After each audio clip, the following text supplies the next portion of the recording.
promise, hold on tight. Here comes Armageddon's bite. Can't open a twist and turn. Feel the power as you learn. Jump rolls rising like the sun. Front press heavy, gotta run. Side pressure moves so fast. Fight for glory, make it last. Smash to the back, case the mass. Back pressure strong, never blast. Break on tension, feel the pain. Push through when it's in the vein. Hold your ground, don't give in. Feel the fire deep within. In the arena, battles rage. Strength and spirit break the cage. A good tune. Well, you like that, Ian? Yeah, it's pretty good. I made this song. Yeah. Did you really? Yeah. Yeah, it's really good, man. Thanks. AI, buddy. AI is crazy. We talk about it all the time, but it's so crazy now. Yeah. We're going to use some AI music on our event as well because, we don't want to get punted off YouTube Copyright, when we upload it, right? stuff. Yeah. Copyright, yeah. Yeah. And you can make some quality stuff, and then you can have, like, in the lyrics, you can have it kind of representing your brand, right? Yeah. So, and as far as I know, there's no copyright strikes using AI. So. Oh, good. Yep. So, you all ready? I am. I'm trying to fucking sort this out. My the height of my. Am I good there or what? We try and flip Oh, it. yeah. If you turn That's your good. camera, sometimes it fixes it. You look okay though. I see. Okay. You. You're good. You're good. Are we live? Oh yeah, we're live. Live now. Oh yeah. Yeah. And we're just kicking into gear here. Looks like it's always like a 5-second delay on YouTube. Oh, that's cool. Yeah. I'm in my typical corner that I use for podcasts. Yeah, I'm in my man cave. Do everything down here. Pretty cool. Pretty cool. So no changes in the lineup. Lineup's exactly the way it's been posted. As of like the other day, yeah. Yeah. I mean, I'm always working angles. People are always reaching out to me. You know what? I couldn't believe that I couldn't find Sylvain Pro an adequate. He's a legend. I'm telling you, you know what it is he's been gone. He's kind of like me. He took too much time off during COVID and stuff, and he kind of like lost momentum. People forgot who he was and stuff like that. And now it's like, if I get in really good shape, I'm dangerous for anybody. If he gets in good shape, he's already proven that he's beaten John Brzenk, Devin Larratt, like Ron Bath, like Chad Spage, and he's beaten everybody, right? Oh, yeah. So it's like this. I think people that are on the come up or like that have arrived don't see much benefit in pulling Sylvain because it's like he's not a huge name right now, and he can beat you. Yeah. Oh yeah. Yeah, it kind of like he can really beat you. I think a fully trained and ready Sylvain is anywhere from 5th to 2nd in the country. Obviously, Devin, nobody in this country has proven to be able to beat his right arm. And then you go, I mean, when I think about the rankings and stuff, I really just take Maddie and Devin out of it. Not because I think Maddie is unbeatable. I think Maddie's very strong, but I think he's catchable. You know what I'm saying? For a lot of us, he might be catchable, but right now I wouldn't. The only person I put that beats him is Devin right now. Maybe. I mean, he did lose to Brad Grundy, and yeah. I don't want to get into it too much, but I fully. Brad also beat Pavlo too. And he also beat Pavlo, but, yeah, but he was a pretty high level. And I'm going to say this with all due respect, but I think if you were to ask Brad if a fully trained version of me beats him, I think he would honestly say yes. I think we've practiced enough. We've done ready goes. I might say yes, but are you going to fully train and do it? I don't know. But what I'm trying to establish is sort of like a baseline, right? Like Brad also lost to Philip Larson, who I'm huge on. I pulled him in Turkey, but like I didn't have a ton of I felt his potential. You know what I mean? I'm like, oh my God, in a year or so, this guy's gonna be a bad man. But he was lacking too many finer points. Like he'd give me a huge drive with tons of pressure, and then he wouldn't be able to follow it up with anything. So I was able to like no transition. no transition, that kind, Yeah. those kinds. So you knew, and I wasn't even busting out my ace with him. And so when I found out he had beaten Brad, two things got into my mind. Either Brad isn't training hard. He's not. He hasn't been training for 3 months. Okay. Yeah. Okay. And or this guy has really leveled up. And the other I think truth both. is, I think it's a combination. it could be a combination of both. It probably could be. And I'll tell you, Matt looked real strong recently. So, okay, let's just say that. I'll give Matt the benefit of the doubt, because none of us Canadian guys, I mean, Brad got him, but none of us Canadian guys did. So let's say 1 and 2 is Dev and Matty. I think it's fair But right now. Sylvain, Yeah. say again, sorry.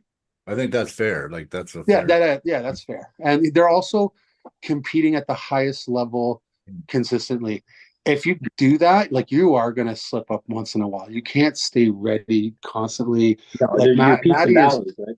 yeah, Matty I is. know that. I've been there. I've been there where I'm like, feel like I'm touching that level, and then all of a sudden I just, I'm off, and then Yeah, I and think and let's be fair, Matty's taken a lot of matches, Oh, lot yeah. of matches, and he works hard. Like, it's not like Devin works hard at arm wrestling, but Matt goes to work and works hard.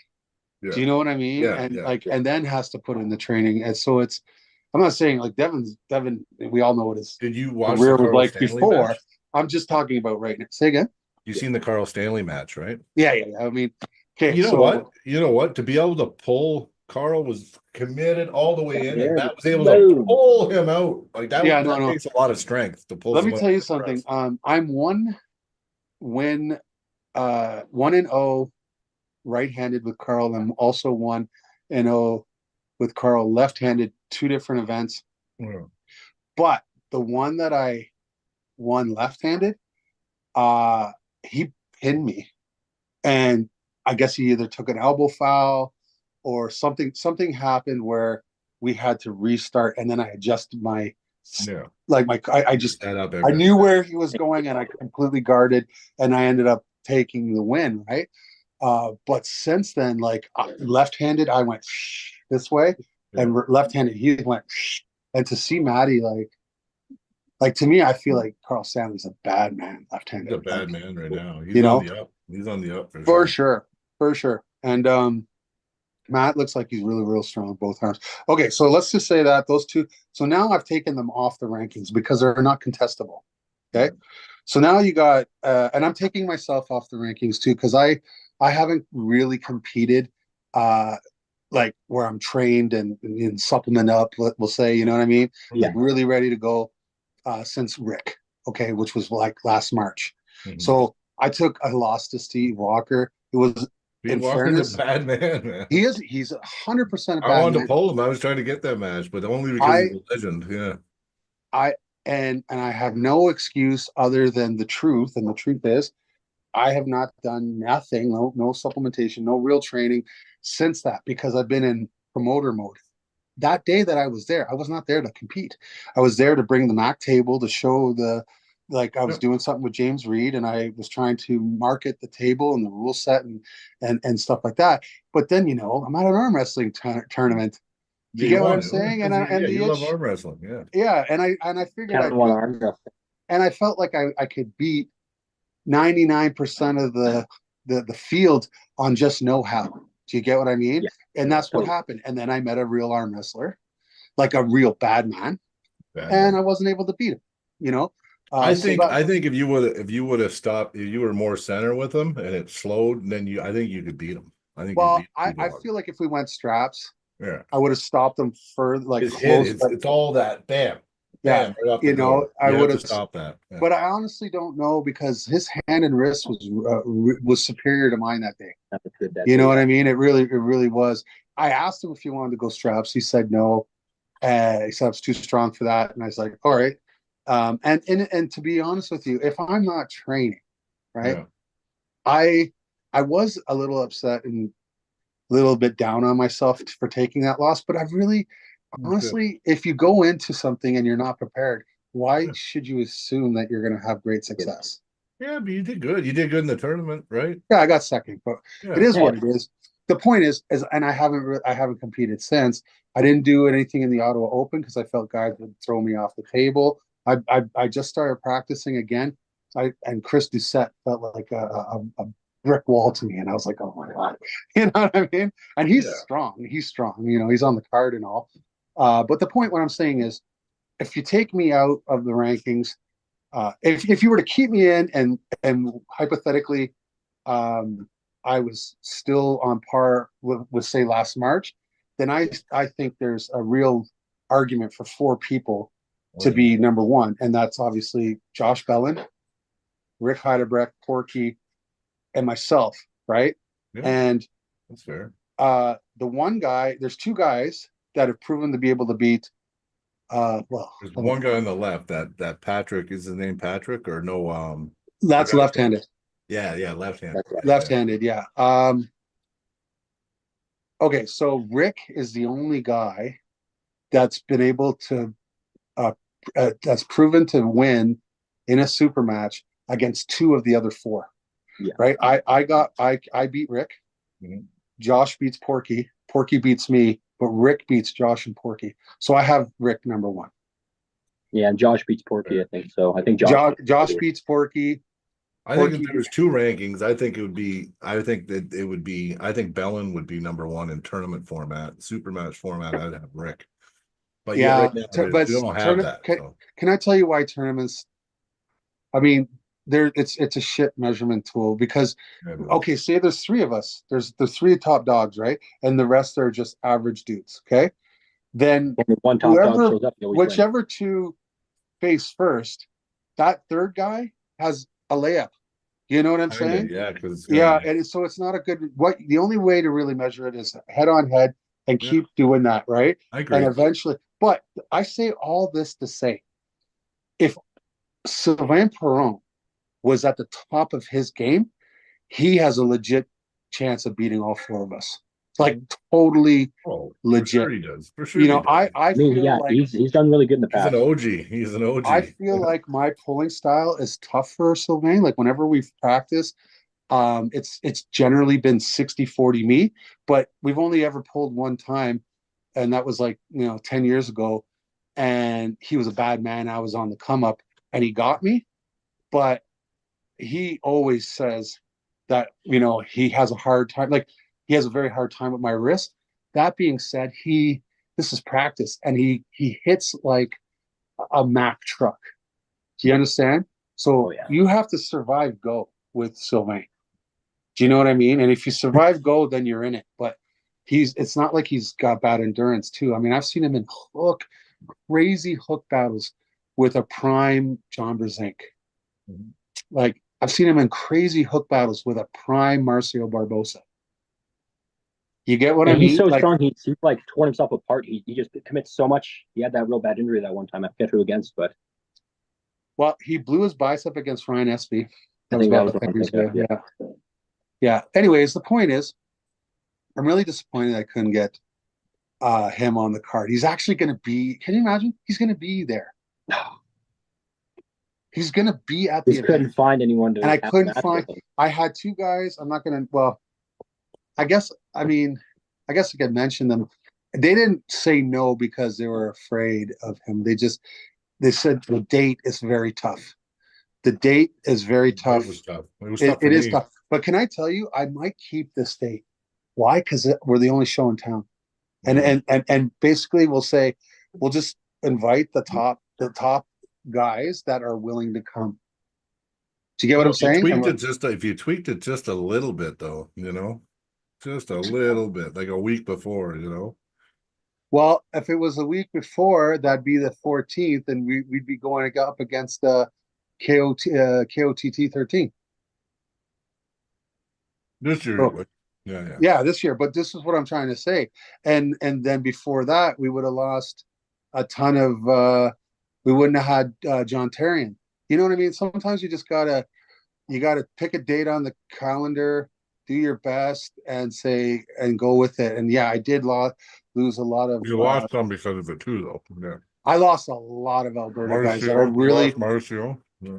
I did lose Marcio, and I lost Pavlo, and that really hurt. But can I tell you, I am actually just as excited to see Wayne Withers and Rick Heidebrecht go as I would Pablo or Marcio going against Rick. Why? Yeah.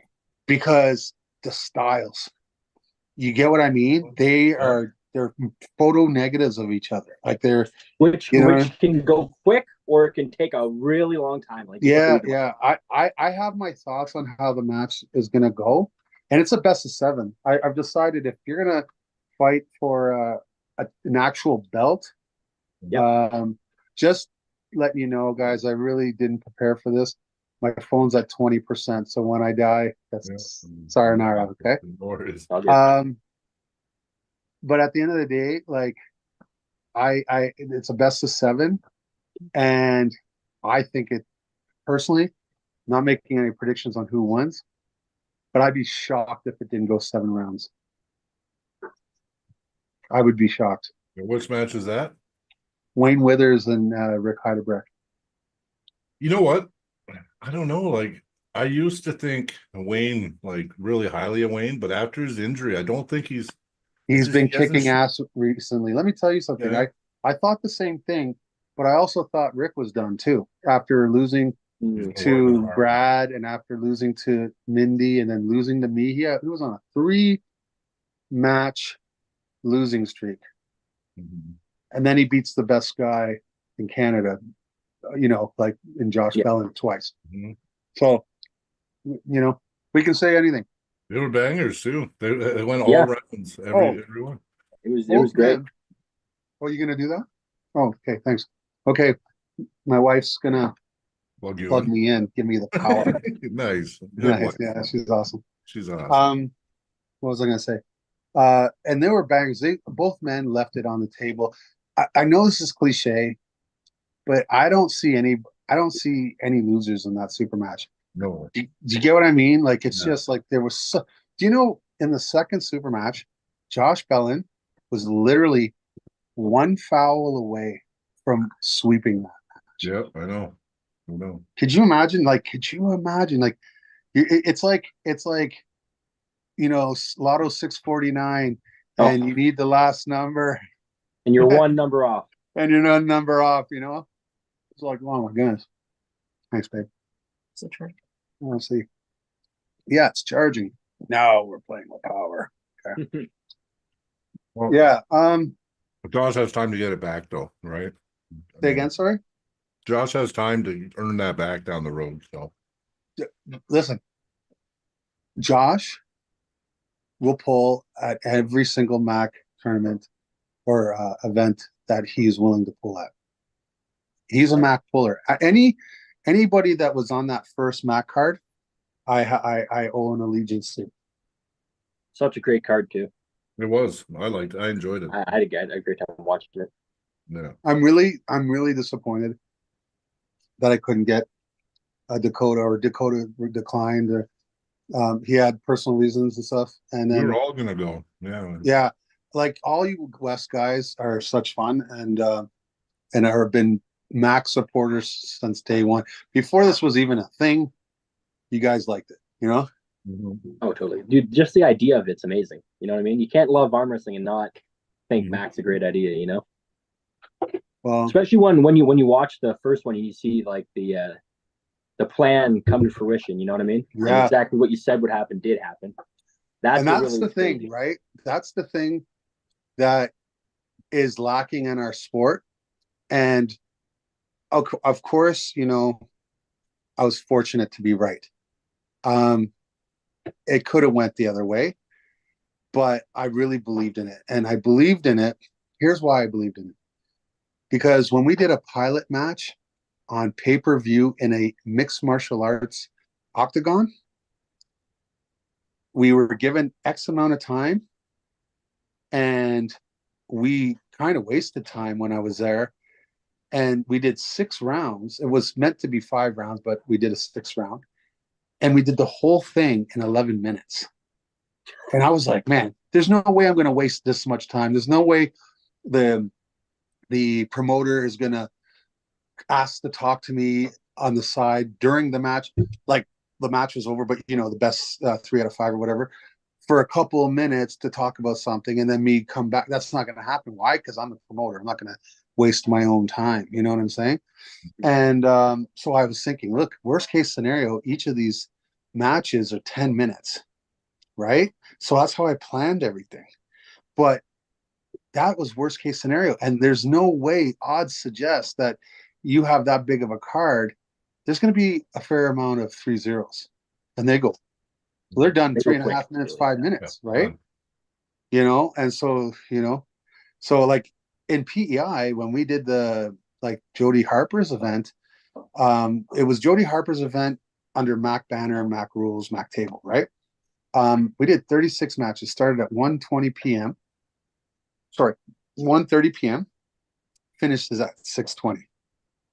36 super matches. That's crazy.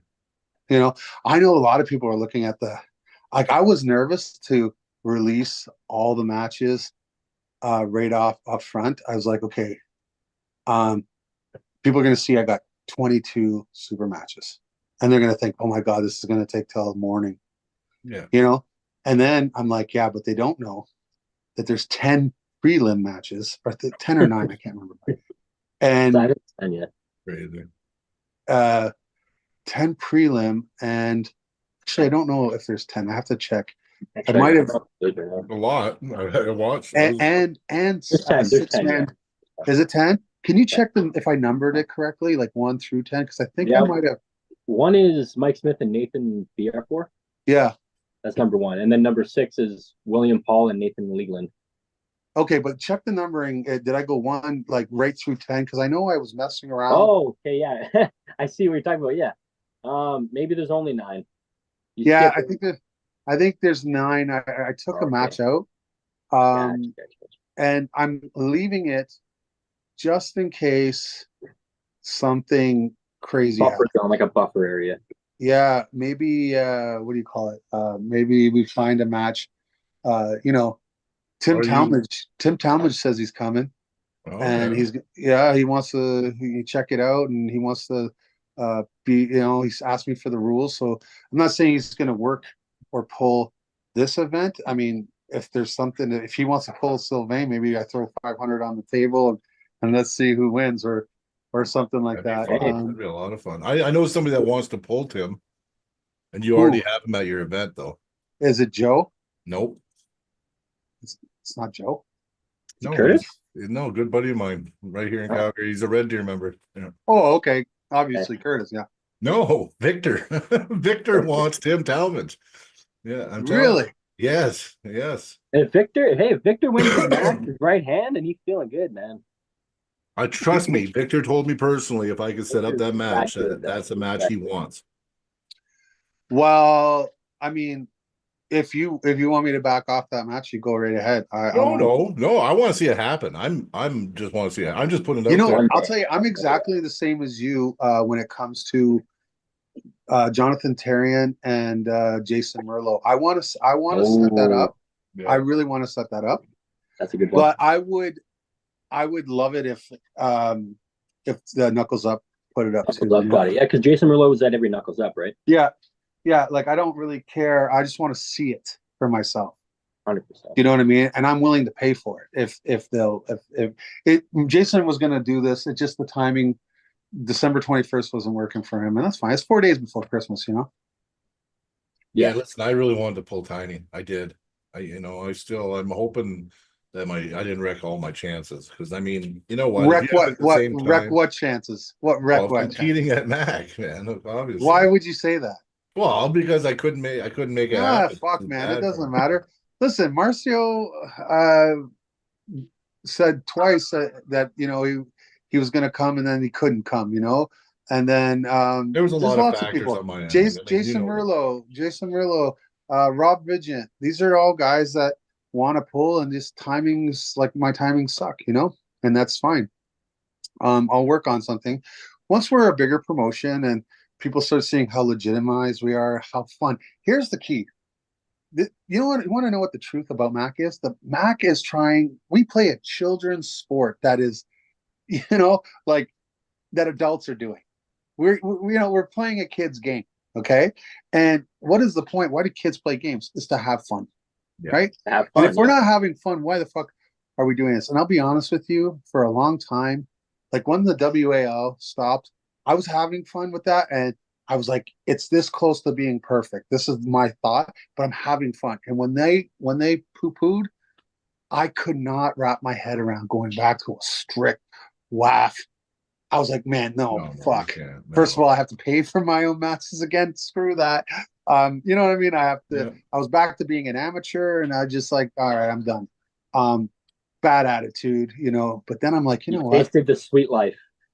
Yeah. And it's like, I don't know, man. Like, it takes a lot of energy, a lot of training for me to get to that kind of level, and it's like, and for nothing, right? I got a big idea for the future.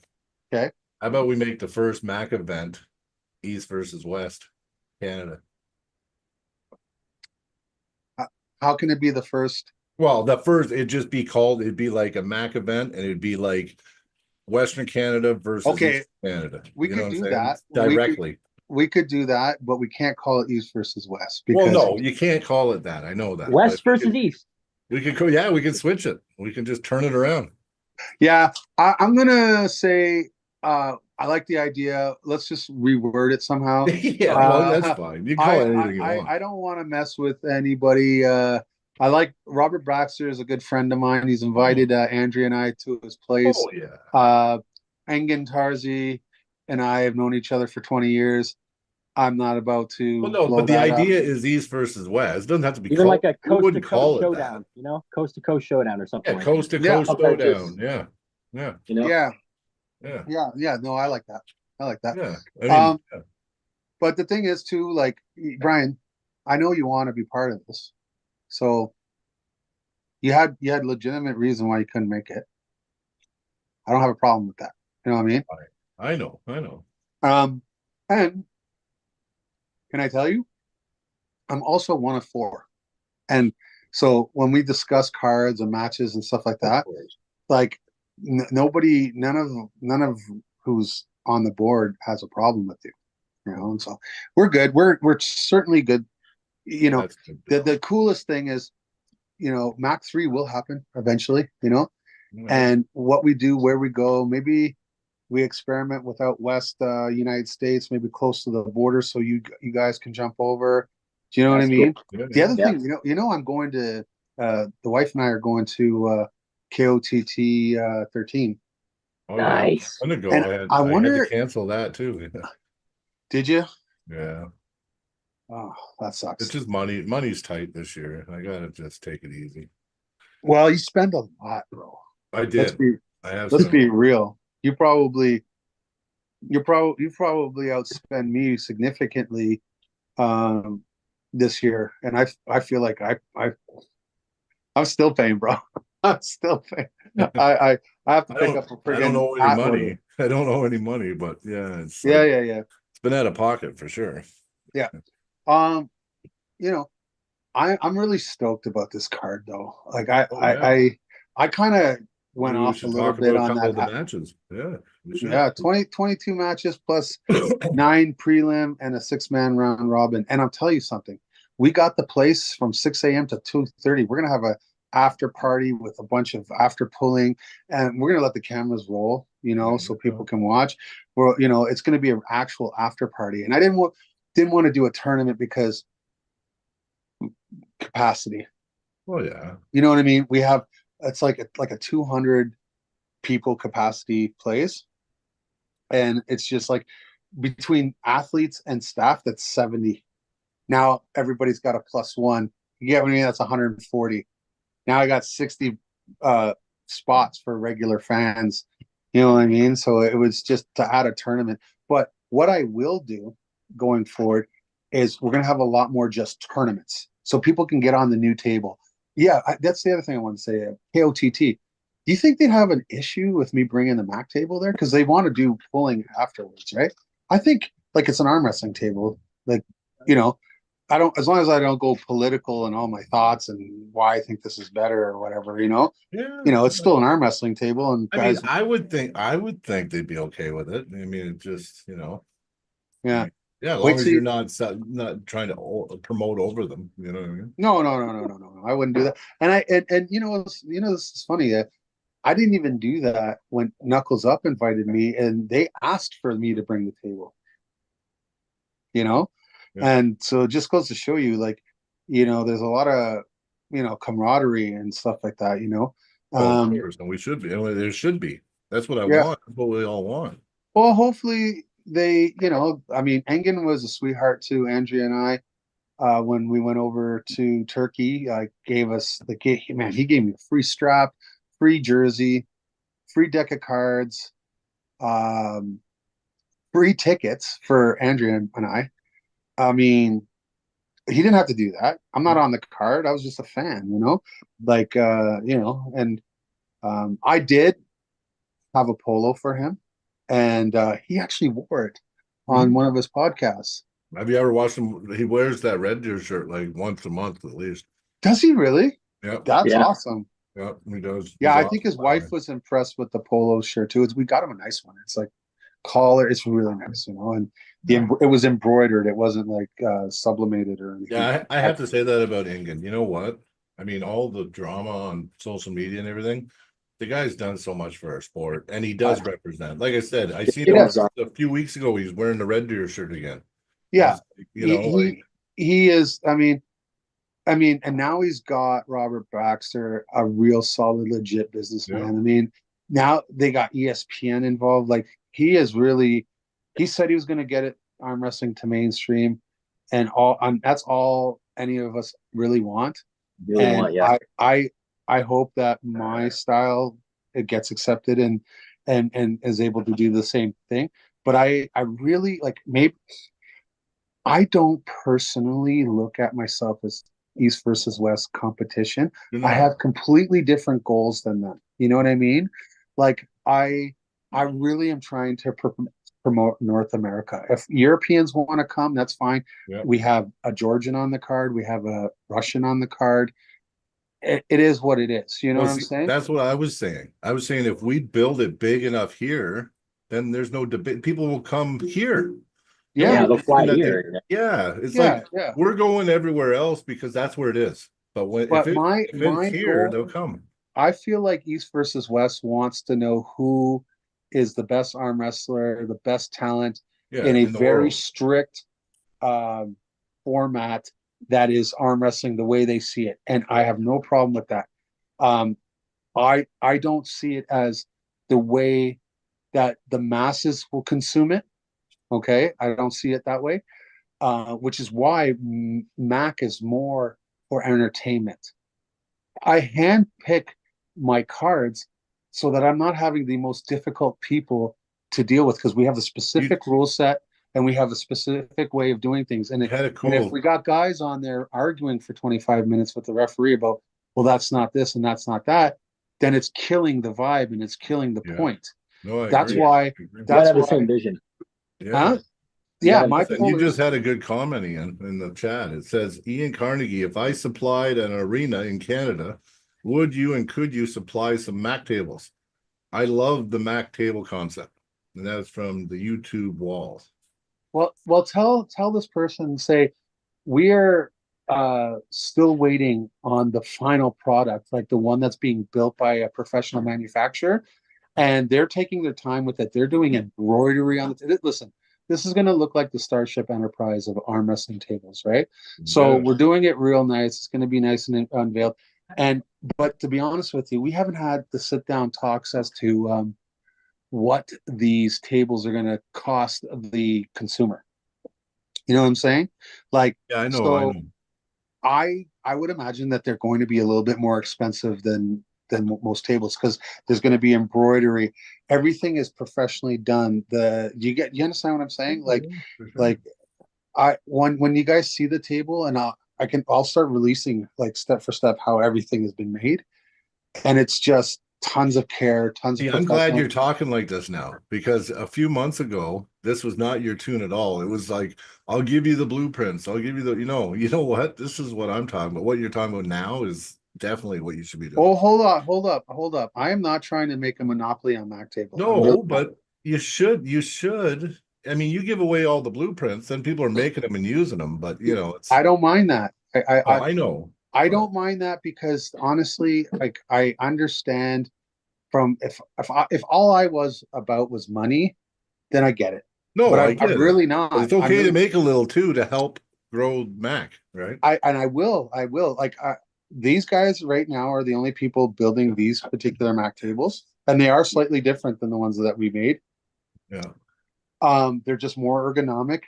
We addressed all the problems that that was the point of having all these events was what is a perceived problem of these arm wrestling tables, and everything was addressed.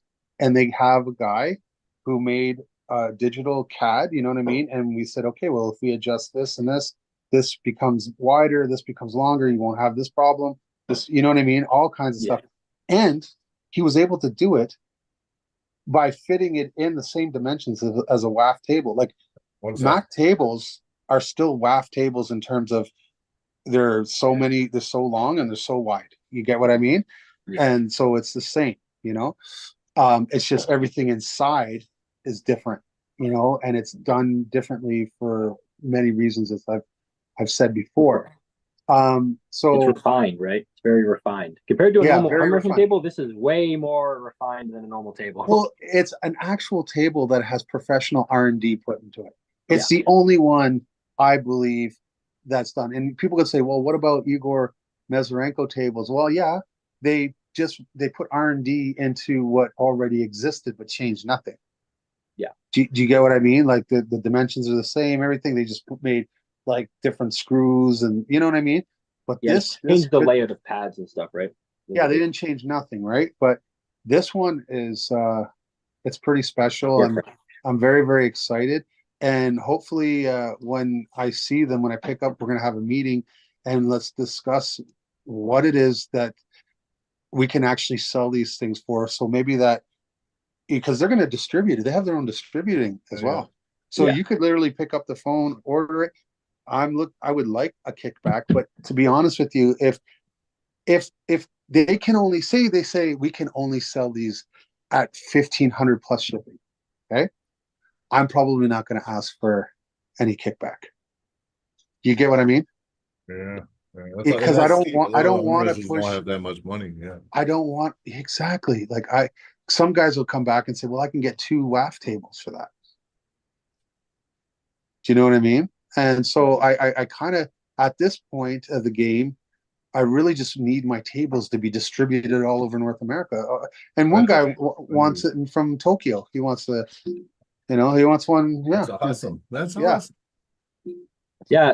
Ian, there's a good guy in the chat named Dan Schwartz. He commented saying he's got a new arm wrestling training location in New York. It's going to be a party and stuff. He's thinking maybe if you could get one of the tables down there, I think. So I think everyone wants one of these Mac tables, man. No, that's actually true. You know what the hardest thing has been for me is coming up with I don't want to say excuses because they're truths, they're reasons, but in my DMs, I'm constantly being bombarded about when can I get one? How can I get one? Mm-hmm. And I'm like, holy frig, like the main one isn't even fully completed yet. Now it's designed, everything's, but like they took the table, the cover off. Now it's being embroidered and all that stuff, and you know what I mean. And so the concept, everything's done that way. The main prototype still hasn't. The product's hasn't been 100% completed yet. That's it. You've been taking all the input from all these events. Hey, if you have people begging for your product when it's not even done being produced, that's pretty good. Well, guys, I really appreciate you saying that too, because it doesn't just stop with the tables, the hats.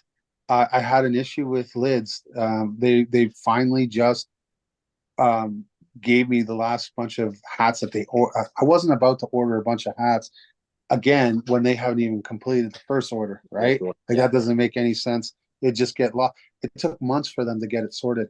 Okay. And so I wasn't happy with them. And now I'm moving to a local person. You know, they have a nice business, and they have all the machines and everything. And she's going to do up a prototype. I'm going to talk to my board and say, do you think this looks on par? And if it does, then I'm going to go with that person. You know, because I can drive down there and pick it up in person. You get what I mean? Rather than wait and wait and wait. And you know, you guys get what I'm saying? And then of course the the Mac stuff, like the Mac swag, I really I apologize to a lot of people because I mean I've bought a ton, like a ton of stuff. It goes quickly, and Good too. it's hard for me to like I don't want to package it up and ship it out because you guys know posting. It's unbelievably expensive, you know? So right now, as it stands, I mean, we're doing good. Just whenever I show up with three totes in the back of the Durango, and people come into the parking lot, or I go, Yeah. you know, and like I That's how we must have do it sold, there. We're huh? you know what? I don't know if you're gonna do it, but like we're trying to do more of a convention setting too going forward, Yeah. where we'll have like, different arm wrestling venues, tables, you know what I mean? Allow everybody to come sell their merch at my events. That's something I'm looking. Well, Well, fingers we're looking at. if I was smart, I would have talked to Eric Roussin and asked him if it Mm, was cool. I would have brought my stuff in. But I think the reason I didn't was you can't squeeze a fart in that venue, right? There's a million people, and like all the tables were being used. There was no space, and it's not my event. And he was selling stuff, so it's like, you know. So if guys came to me, like I wasn't walking around, hey, you want to buy this? You want to buy that? I'm like, I was there in my gear, and guys said, hey, do you have anything? I said, yeah, let's take it out in the parking lot. Yeah. Do you get what I mean? Because it's yeah. not my event, and it's not fair, right? So, Oh, I hear what you're saying, but I um, mean, I'd like to like allow other no, I get entities it. to come and that way they don't have to feel like they have to go sit out in the parking lot and do that. They give them a Well, I table, mean, whatever. if you want, you're not bound by your partner anymore. So, No, like when you see the new merch that we got, just send me a list of what you want. yeah. If it's sweaters Oh, we should. or I can you give know, her lots of. and we'll just send it out to you. I mean, obviously, I'll send a big order out that way, but I'm Yeah. saying for onesies, it's stupid. I know what you're saying. I know what Do you you're saying. get what I mean? It's so what I've asked people if they need me to send them merch on a big scale, like you know, William Paul did it, the New Brunswick team did it. There's a lot of teams that have just done a big collective order, right? Yeah. And then I'm able to do that. But I'm super humbled by all the interest in Mac. It's still trust and believe. It still has its haters. Mhm. I got in an argument. I should have just left it alone, but some alley guy out west made a comment that Idea. pissed me off. I'm like, he's like, he's like something like, I said that because I have friends that are pulling, and it's none of your business, and you're a hypocrite because you support Devin. I'm thinking to myself, well, you're making a negative comment about people on the card and which I am promoting, and it's literally, quite literally, my business. Yes, it's my wife and He's just my trolling. two other partners, but it is mine. You know what I Yeah, mean, as well. he's just trolling though. It's Yeah, well, I unfriended him because once he started saying I was a hypocrite because of supporting Devin, you're it's not like his friend, obviously. I'm like, yeah, but I'm like, bro, like it's not just like there's a lot of commonality between Devin and I. I mean, like You guys been friends for years. for 20, he brought me into the sport. We were Yeah, both RCRs, like Royal Canadian yeah, Regiment infantrymen. yeah, Like, you know, we were great friends, you know what I mean? yeah. And the thing is like, of course, like, do we see eye to eye on everything? No. Do I get pissed off at Devin? Absolutely. Does he get pissed off at me? Absolutely. Mhm. Um, but it's like a Friends brother do that though. situation. Friends It's do like, that, man. yeah, it's like a brother situation. I can be pissed off. He can be pissed off, but don't fucking talk about him. You You know know, how you know what I just learned recently? You know how what's you that? measure a friend? Oh, You know when you got a friend when you have an outing yeah. and you're willing to just write him off, never talk to him again, then you guys were never really friends. Huh. Because Yeah. I've had it where I've had a friend where I've had an outing, but the next day is like, yeah, you know what? Let's just get over it, man. Sorry, man. You want to do this Thursday? That's a friend, Yeah. you know, because Yeah. you're never going to get along with your friend all the time. Well, and that's how you know you have a good woman too. Well, that's exactly it, right? Like, you know, like friends, it's like I had an argument with a buddy last year and it was like we didn't talk anymore. I'm like, listen, man, if we're friends, just because we argued, that means nothing. I'm not always going to see eye to eye with you, right? No, we're not freaking clones. Yeah, yeah. Like sometimes you're going to be mad at me, like, fuck you, Brian, that sucked. You know what I mean? But Mm, it's not like you're not, next day, you're still my friend. Like I still care. 100%. Yeah. Yeah. So we're going to be working. Our next steps will be really legitimizing the business. Getting the website up and running. We have the domains. It's all good there, but we just don't have the time, like to put up a merch site, and we have to find a distributor that will be willing to do it. You get what I mean? So Yeah. there's things like that we have to iron out, and maybe with the tables we could do something on the site as well, and that way we can see the orders coming in and whatever. Yeah. But my goal is to showcase this style of arm wrestling. I have no I don't think I like Mac to grow. Like, yes, I want it to grow and I want everybody to be involved. But say you're like tri-state arm wrestling or you're Texas arm wrestling. If you have your own league, I know I've contributed when they start adopting Mac tables, Mac rules, completely separate from Mac. This logo doesn't have to appear on anything. Yeah. Do you understand what I'm saying? That they're doing. Yeah. No kickbacks. I'm not looking for any of that. I just know that this is the most fun thing in arm wrestling. This is the funnest way to arm wrestle. And we should be spreading joy. We should be spreading fun. And if you want to utilize Mac rules, and just adopt them, call them. They don't even have to be called Mac rules. Like No, if the you just adopt Texas them. Yeah. Texas You may change whatever, one little thing. it's the same.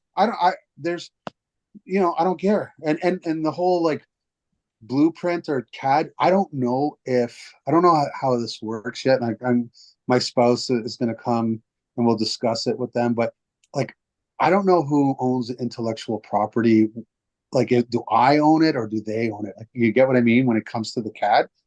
Yeah. But at the end of the day, the second one of these tables leaves the garage, it's all over, right? Because people can just take it apart and measure it, and that's it. Yeah. So this is why I don't care about patenting it. And they do that. They do that now. We have tons of table builders across Alberta. That's what I'm trying to say. And this is why I'm not really pushing this whole like copyright or whatever you want to call it, patent, because WAF tables are being made in people's garages. Do you get what I'm saying? Yeah. So that's the way it's going to be with Mac tables eventually, And another reason I want other leagues to do it is because then picking the athletes for a Mac card becomes easier. I don't have to retrain them. Do you get what I'm saying? I don't have to hey, listen. Oh, they know. Yeah. Oh, you can't load, or oh, you can't. This, that, and the other thing. It's like they'll know. You know what I mean? And so that's a good one. And I also want to compete eventually on my own tables. Yeah. And I won't do it. I'd love to see won't you competing again. I won't do it. Yeah, but I won't do it under Mac. I might enter a Mac tournament, but I won't enter a Mac event like a Mac numbered event. Yeah, I know what you're saying.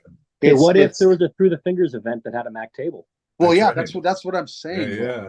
That's what I'm saying. If you guys I know your own... I know somebody that wants to pull you. That's now no. Is his name Josh Belland? No. Okay.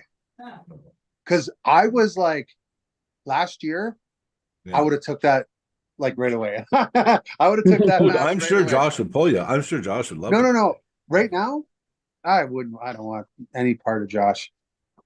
Josh would hammer me through the table. Like I'm not interested in that right now. I'm not at the level of a Curtis, Rick, or Josh currently, and I'll just put that out there. Yeah. I'm not. No, Yeah. actually, I the know, guy. I know I can get there. Oh no, you're looking beefy, and you're probably a lot, even like for this guy right now. But Right. it's kind of an honor that this guy mentioned your name though, because he is a legend here in Alberta. Is Len Houghton. Yeah, that's right. Yeah, I've always wanted to pull Len. yeah. I've always Len wanted to wants to pull pull Len. you. He wants to pull you. Yeah, he doesn't know You what know he what's really yet, but- funny? You know what's funny Yeah. is for the longest time I was like, Len will kill me. And then I got to a point where I'm like, oh, it doesn't make sense. I'll kill Len. Like I knew like at a certain point I was just like, oh, Len's Mark, hits. You got it's yeah, Len's hits a lot. That's it is. Yeah. But there was certain people that had beaten him and stuff like Yeah, that where you've I'm seen the like, blueprint. I felt like they wouldn't pin my two fingers at that time. Oh yeah. You get what I'm saying? Yeah, At that time. Right now, I bet you Len and I would be amazing. Yeah, that's what I was thinking. You know, I'm clean. I'm off clean as right a now. whistle. I'm Yeah, you're clean not as a training. whistle. I'm untrained. I'm just getting back. And I'll tell you why my forearm looks beefy because I trained hard the other day and like when you haven't done something in a while like arm muscle wrestling memory, when you come everything. back it blows up really quickly. Oh, it just Yeah, goes back. because your forearm looks pretty crazy. Yeah, like, but my tattoos wreck it for me. So No, but I'm there. also but it's also angled with the camera. It's Oh, yeah, pretty close to me, like this. right? And I'm coming forward up, but yeah, Yeah. It's still Yeah. pretty big though, actually. yeah, I know. Yeah. And that's why I did it because I looked at it myself in the mirror today. I was like, Jesus, all right. Like it's starting to come right here, right? Like it's when you get it. when the forearms when the forearm attaches at the wrist and just comes down. Yeah. The first time I saw that really like crazy, and this is not crazy for me. Like I've had it better than that. But I saw Earl and Greg Boyce where they had this thing attached to the wrist, and I was like, "What in the hell am I looking at?" And then took me about 5-6 years to develop myself, and then but yeah, Earl's used to be like Earl's was way out Is to there here. a trick to developing that part of the arm? It's this, buddy. It's this. It's down. It's down. It's cupping. It's cupping. Yeah, I agree. Yeah. Okay. Mine used to be here and it's been growing up. Yeah, it will. Yeah. It will. And eventually, like this part of the arm will get like up here will get thick and it will make this part less impressive until you actually are close to it. And you do gain wrist too, eh? Well, that's it. Somebody called that a myth, but it's not. If you look at Levon, it's big, but it's like see how it tapers here. Levon, it's like thick right up. Like a log. It looks unnatural on Levon, dude. Yeah. Well, because he used to be thin too. You see him when he was young? He was like thin and 25, just yeah. I'll tell you, I have never seen I've personally never seen a wrist like Levon. No, it's like 10.5 inches or something. I mean I've met obviously. I don't know, 11 maybe. Mine's 9.5. So compared to Shaq, I remember you pulled Shaq on ESPN or TSN or something. It's different. It's a different type of big. Different type of hand. Between the two of them are different, and I mean, let me say this: if you just took bare bones Levon, bare bones Shaq, and you just put both of them training for the last for 10 years or 12 years in arm wrestling, my money's on Shaq. Damn. I get what you're saying. Yeah, money. He's huge. Dude, because genetically. Yeah. And we're saying all things being equal, supplementation, steroids, everything. Everything is the same. Levon's only on SARMs. Who's only on SARMs? That's what Levon. Did you watch his video last year? He goes, nope, it's a SARM for this. Listen. If he's on SARMs, I'm only on good vibes. Yeah. The creatine's superhuman then. Yeah. Dude, the last one he takes at the all, end is the SARMs. No, but no, I don't know. I'm very much interested in the role that I have now, which is I believe I have a responsibility to make arm wrestling awesome. Like I feel that now. I think so too. Go ahead. No, I was gonna say I think you got an opportunity, and I'm looking at the matches right now. Yeah, buddy. Like, you know, and for all the cancellations you had and everything, you got some bangers in here. Like, tell me, who doesn't want to see Brandon Assessor versus Jonathan Terry? Carrying. Everyone wants to see that. No. Come on. No, I Who agree. doesn't want to see Doug Allen versus Curtis Cameron? Right? That's Mm. sick. Pork chop's gonna. I got pork chop on that one, but we'll see. John's pulling one of our friends in Montana, Lef Sorensen. He's pulling John in February. I mean, even Victor's matches are going to be bangers. Oh And then no, there's I'm wrong. He's pulling Jordan Sill. It's Clifton No. Erickson's pulling Oh. John Therian. Yeah, sorry. Jordan. Sorry, Jordan still couldn't make it. He got injured. What list are you looking at? No, I was just reading you off the armbender matches. Yeah. Oh yeah, Yeah, Just because saying. Jordan Still was on this card. Yeah, he was. Oh, okay. Yeah, Yeah, he he's was. pulling a guy we know in Montana, Lef. Yeah, his rights. Leif. I always say his name wrong. Sorry, buddy. Yeah, his Leif rights Sorensen. buggered up a bit from Vegas. You yeah, know, Victor has two good matches. Jeff Radford and I know. then Tyler Bolson. yeah, buddy. You know, and Brandon Assessor versus Jamie Staken's going to be Yeah, pretty friggin' that cool that too. one I'm actually But kind of. you know what? I'm not sure about that one. I'll tell you this: Pork Chop left-handed and Patrick McKinnon Yeah. could steal the show. Patrick McKinnon, nobody Yeah. knows, but I'm so He's starting happy. to be known. I'm so happy that I'm the promotion that he's chosen to make a name for himself. Are you Yeah. helping that Jody event next summer? Yeah, I'm going to go, of course. I As got long a as match, as man. long I as got a it's match. So I'm coming to see you. as long as it's like Jody knows, like as long as it's Mac rules, Mac tables, then No, I'm looking I'll forward put to it. Yeah, because I got yeah, a because match, and it's in it's a August. good excuse to go see my dad. My dad's in Nova Scotia as well. Well, It they're in isn't it PEI. PEI, but it is all close anyway, isn't it? It's fairly close. It's not I mean, very far. when Like, you talk yeah. about Canada, it's close. Like Compared if to we only Alberta. lived 5 hours away from each other, we'd see each other a All lot the more, time. right? Yeah. You know what I mean? Like Yeah. Yeah. so in Canada terms, it's pretty close. You know Yeah. what really got me was I used to live out east. I don't even remember this. Was how red the PEI soil was and how red The clay, yeah. the rivers in Nova Scotia. There was this one river. It looks like blood. It's bananas. It's really something crazy to see. Dark soil, dark red soil, right? Yeah. And I was just like, we had to stop and look and video it. I was like, this is crazy. But yeah, no, like, do you have the card pulled up right now? Yeah, I do. Yep. Read got off four the quick matches and let's talk Okay. about them. That's what I want. Yeah, that's what I want to do, brother. I'm sorry. I had it up for 20 minutes. Yeah, that's okay. I keep talking. I'm just bugging you. I'm bugging you. That's all good. No, number one is Jeff Radford versus Victor Beloff. Right Tell hand. me that's not a bad match to kick it off with. I haven't seen too much of Jeff Radford. I saw a little bit, but You got a Russian guy versus a farm kid. No, you know what I mean. Big Yeah. bully. You know, there's a good. I think Victor's given up about 20 pounds in that match, though. Yeah, but it's okay. Honestly, I Jeff? lost to Victor. I lost to Victor like 6 months ago. Yeah. He's just like, he's pretty technical, man. Like, I'm telling you, Jeff Radford. Listen, I'm not going to make I will not make a prediction on any of these matches. I can't. yeah. I know he's. But I practiced with Jeff Radford, and I was very impressed. Yeah. I was very impressed. I was like, oh, okay. Yeah.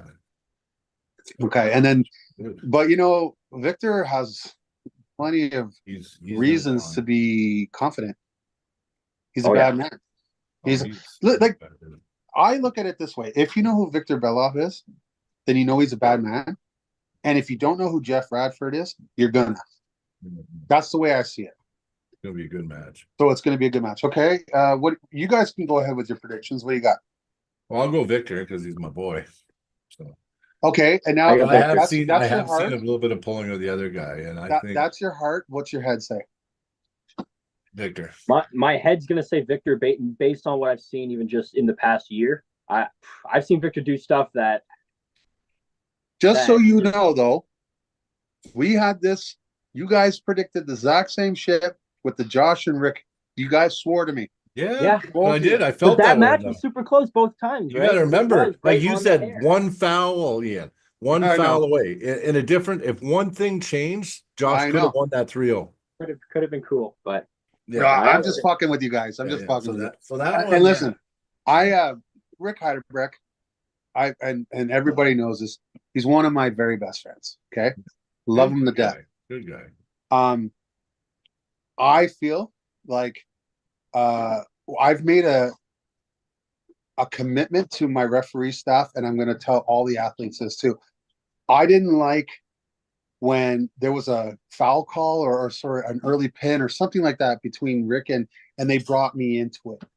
Yeah, yeah. They're all like, hey, you know, and I recognize that other promoters will not name names because it's not right. Mhm. But I have a problem with this. Yeah, yeah. There's a panel. There's referees that are watching the match that are in front of TV screens. There's 2 referees there, and the head referee of the entire league is there. Yeah. It's not my job to overturn anything. Yeah. Okay, so my job Unless it's in the rules that it can be overviewed, replayed, and judged by a panel. Yeah, but not me. But not I'm you. not an No, official. I agree. You can't. No. No, so and that's why I can employ a guy like Rick, Yeah. because if I don't have any say, Mhm. I go sit down, shut the fuck up. I might not like it. Mhm. I might think something. I might be completely angry or think that's bullshit. But I just have to. yeah. I have to sit over there and shut the fuck up, just like everybody else. Yeah. Because And once you if start didn't playing like the something, game, you can change it after that, though. You can well, address that's it. it. I can talk to my refs when it's all said and done. I Mhm. will not embarrass them. I Mhm. will not show them up. I I know I made the rules, but I made them in conjunction with a master referee. Do you understand what I mean? Mhm. Who signed off on it? So in my mind, they're his rules. Yeah, but That they're he has proven to, too, and they're proven. Like we've and they're watched, proven. we've seen the speed of the the matches. Mac should be able to do everything without you even there, theoretically, right? Say that again, sorry. Like theoretically, the event should be able to run without you there, right? So they shouldn't have to. Exactly. They shouldn't be. Theoretically, my job is to get the card together, get the event going. Production, I don't really have a say. We'll talk about it, but I have a guy for that. Marketing and strategy and all that stuff, I have someone for that. I mean, when I say I have someone, I mean we all have each other. You get what I mean? Like we're 4 jobs. Like basically, JJ and I have the same job. He's stateside, but he's also an entrepreneur and knows business. The most useless person in Mac is me, because I don't have any particular skills at all. I just came up with the idea. I like, you know what? I didn't know him much before we started talking, but JJ, I like his passion. That guy is passionate about the sport, man. Man, you know what's he's He passionate. reminds me of me. Like he just Yeah. reminds me. He's a lot like you. He's a lot like you. He's honest. He's passionate. He's a great ambassador. And he's still like a born again Christian for arm wrestling. He's got the fire because he's new to it. Right. And he's smart. He's well spoken. He's, you know what I mean? And like when you have guys like that, that's the type of business. If it takes Mac 10 years to make it big, as long as it's with these people and we're all doing the right things and we're growing, I'm okay with it. I'm not looking. It's easy to get behind it then, right? Too, when you got wholesome, true people that just you know where their intentions are. That's easy to follow and love. And there is no hierarchy in Mac. Like I'm not their boss. I'm not. Like my spouse. Come on, like how Yeah. She's really the boss, right? So it's me and her, Matthias and JJ, and that ownership group. Nobody is over. In fact, I defer a lot if we're discussing something that's in their purview. They defer to me if you know what I'm saying. We do defer to each other, but that's a partnership because we're working together. You make a structured team. Yeah, we have different skill sets, right? You utilize each other's skill sets where you can use them. Yeah, like That's Andrea was why you trying have a to team. And some Andrea might was be- trying to teach me marketing today, and my brain was like, yeah, mush. yeah, I was like, oh, I get yeah, that way sometimes with that too. yeah. But anyway, she's a professional, so at the end of the day, I'll nod and wave like the Madagascar penguin, and We'll go to the uh, second match then, because yeah. it'll Oh be yeah. it'll be 1 a.m. Yeah. No, it's okay. I'm It'll be bugging. longer than the It'll Mac be match, yeah. Mac Earl event. Wilson, Each Earl review is longer Wilson than that. versus Bill Cameron. Okay, Earl Earl Wilson. Bill Wilson, Cameron, right? 22-time WAF world champion, I know him. right? Quite the arm wrestler. And he's got two. I think he's got two IFA world titles. That's can't do that now. You know, I Bill Cameron is a bad man when he's trained up, and he's like, I honestly don't know who is going to win. I won't predict, but it was enough of a match where I think it's yes, let's get it done. Okay. You know, what do you guys think? I'll go Earl. Earl. Yeah.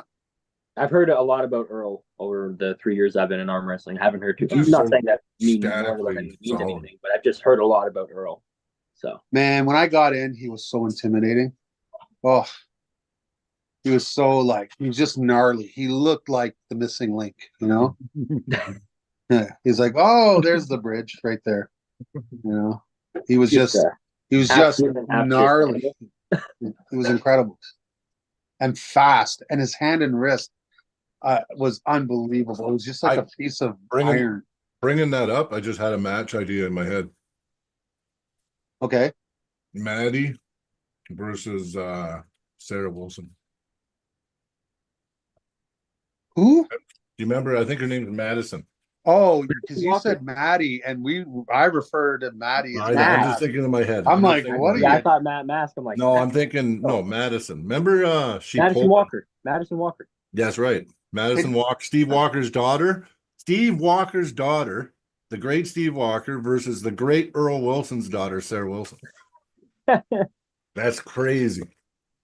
That would be probably honest to God, like someone like me, that's iconic. If Sarah could make Legacy this match. event, I don't think Sarah can make it. But if she could make it, and I mean, if there was if she called me and was like, I would take that match. I got the time off.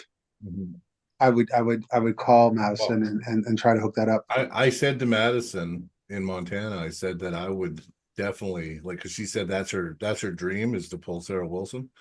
Really? And I said I will throw it out there, and if I can't promote it, somebody might promote that because she's up and comer. I give it to. I don't think she's ready for Sarah yet, but I think 6 months from now, maybe because her trajectory is just crazy. And I do have a spot on. I remember now why I have an open match. But I think I'd probably bump it up to the. I would definitely bump it up to the main card. Is if Tamara Mitz was good was to call me and say she would pull Bethany left-handed. She said she's going to come. Then I would put her on the card. Here's why. This might sound weird. I'm an open book. I believe a couple of demographics need to be more represented in arm wrestling, and that's minorities. Okay, so blacks tend to be trendsetters. They start wearing my gear. They think it's cool. White kids will copy. There's your market, right? Plus, if you look at the top sports in the world, or in North America, the ones that are heavily dominated by black athletes are the ones that are grossing the most money. Because the black athletes legitimize the sport because they are considered better athletes. Now, I'm not saying that whites can't compete. I'm not going there. But look at hockey. Look at hockey. Hockey's a great sport. Let's be honest. I know. It's amazing, right? But it's the fourth. Why? I bet you if overnight it was full of black guys and black guys were rocking hockey jerseys and stuff like that. There's a reason why that happened, and everyone knows because our genetics are a little different, and a lot of minorities honestly, their ankles are not built the same as ours. I'm not going to go into that at all. I mean, No, I've but seen that's why I don't I, I don't see it. I Brian, don't Brian, see another Brian, reason. Brian, Brian, save yourself. But here's what's up. I've seen tremendous black hockey players. They can play. Oh, Trust there me. is. I There's mean, Drew someone. McGinley. Yeah, Think I about it. know. My I'm in favorite. Calgary. I only started playing nets the wrong way because of a black goaltender, Grant Fuhr from Edmonton. He was Like awesome. because he caught with his right hand. I'm right-handed, so I'm supposed to catch with my left, throw with my right? But I fucking know. I wanted to be like Grant Fuhr. I had his glove. Just So make sure you're getting people that are actually good at arm wrestling, not just Well, random yeah. people. Well, see, this is why Hey, I never guys, talk color. I always say it doesn't listen, matter white, listen. black, whatever, right? No, but I'm trying to explain something to a demographic that needs to be represented. Okay. I know It's what you're not, saying. so they still have to get into the sport. They still have to You grow. gotta bring them in, yeah. The other one is natives. Okay. I Yeah, think there's we some- get reservations all over North America doing MAC style arm wrestling. You Yeah. see where this is a Oh, business, I like right? it. I like that. You know, we get them all involved. They have their own champions. And once they've reached the level of everybody else, then they come right over to MAC and they start competing against everybody else. They have native only events here at the reserves. And that's what I want to be a part of. No. And the third one is women. No, Here's why I women think are my thing. Yeah, I want women in arm wrestling, I think, could become more popular than the men. And it's like female. What's going on here? Did we lose somebody? Zach, maybe, but I'll read by them. He'll all back. Okay. Here's why. You look at like a girl like thank you, babe. You look at Sarah Bachman, beautiful, fit, marketable, you know, and she gets engaged in combat goals, her muscles are going, but she's still a feminine, you know, and people like that. Like same kind of situation like Serena Williams, you know, muscular, good looking, hitting the ball. And the reason I think it'll catch on is because people want to see them in aggressive scenarios and compete, but nobody wants to see a woman face all mashed up.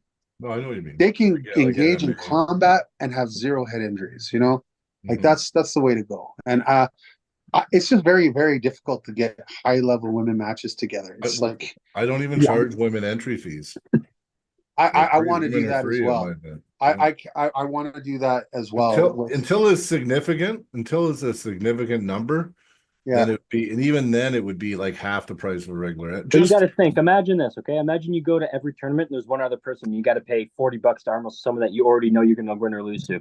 Yeah. Exactly. You know what I mean? So I mean, I think it's fair to if there's 12 girls that show up, 20 girls that show up. That'd be amazing. And like for a weight class, that's different. But if there's 2-3 girls total, you know what I mean? That's not why you charging them, right? We got to build it to where they want to come no matter who's showing up. See, the thing is it is hard because we got like 3 or 4 big names here in Alberta, and the girls say, well, we can't compete with them, you know. And look at Sarah. You know what Sarah did? She I think they're going to actually put her on a guys ranking.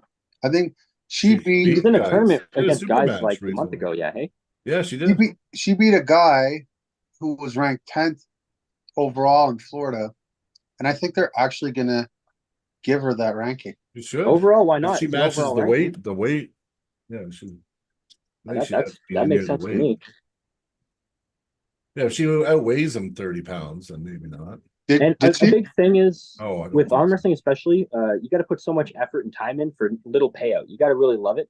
Yeah. So it's hard to get new people into it because there is no big payout you're going to work towards. Really. Well, we feel paid out just from the passion, exactly. Yeah, but if you're not passionate about it and you're thinking about getting into it, it's like there's not much drive. There's not really a purpose to get into it if you're not passionate about it, you know? Yeah, that's at this stage. But once it gets more mainstream, then it changes. It could be career paths, it can be entertainment stuff, right? Yeah, like as we grow sponsors, like we were talking about. Anybody you see at any event anywhere right now, it's still small enough. They're all like everyone is still part of such a niche group right now. It is true. It is true. We're all still getting sponsors for MAC has been very, very difficult. We did get William Paul was super generous. He gave a lot of money and basically saved our event. I'll be honest with you. we've done like professional looking sponsorship packages. I've given it to all these people that seemed very what do you call it? Like, yeah, that's no problem. But you know, at the end of the day, I'm not 100% upset about it. I mean, I wish they would. I also get told that by a bunch of people that they bought the pay-per-view already, but I know they haven't because I can see exactly who. Numbers, yeah. I I can bought the see. pay-per-view. Did you? I did, yeah. Because if you, I can tell, like I'll check, right? I can see exactly who Check does it. it. But Check it. but the point I'm trying to say is, like, I know that I got to build something special, Yeah. and when I do build something special, then maybe the sponsors will actually come to me as opposed to. Do you get what I'm You gotta saying? seek them Because out. They'll seek you out. Yeah. yeah, and so, but I'll tell you that anybody that sponsors Mac when we're nobodies, they're gonna come up with us. Do you get what I mean? That's why I say I'm so loyal to those guys that are in the first Mac because you know they really helped me. They really helped me, and they put on a great show. And now, I mean, there's at least double or triple the amount of hype, maybe quadruple the amount of hype for this event. Hey, Brian, what would you say? Are we at the quadruple double Easy. yet? Easy. Yeah, I you think so, know, because you know what? It was still such an unknown. And your yeah. first event just kind of got you out there. But now, no way. You're getting talked about everywhere now.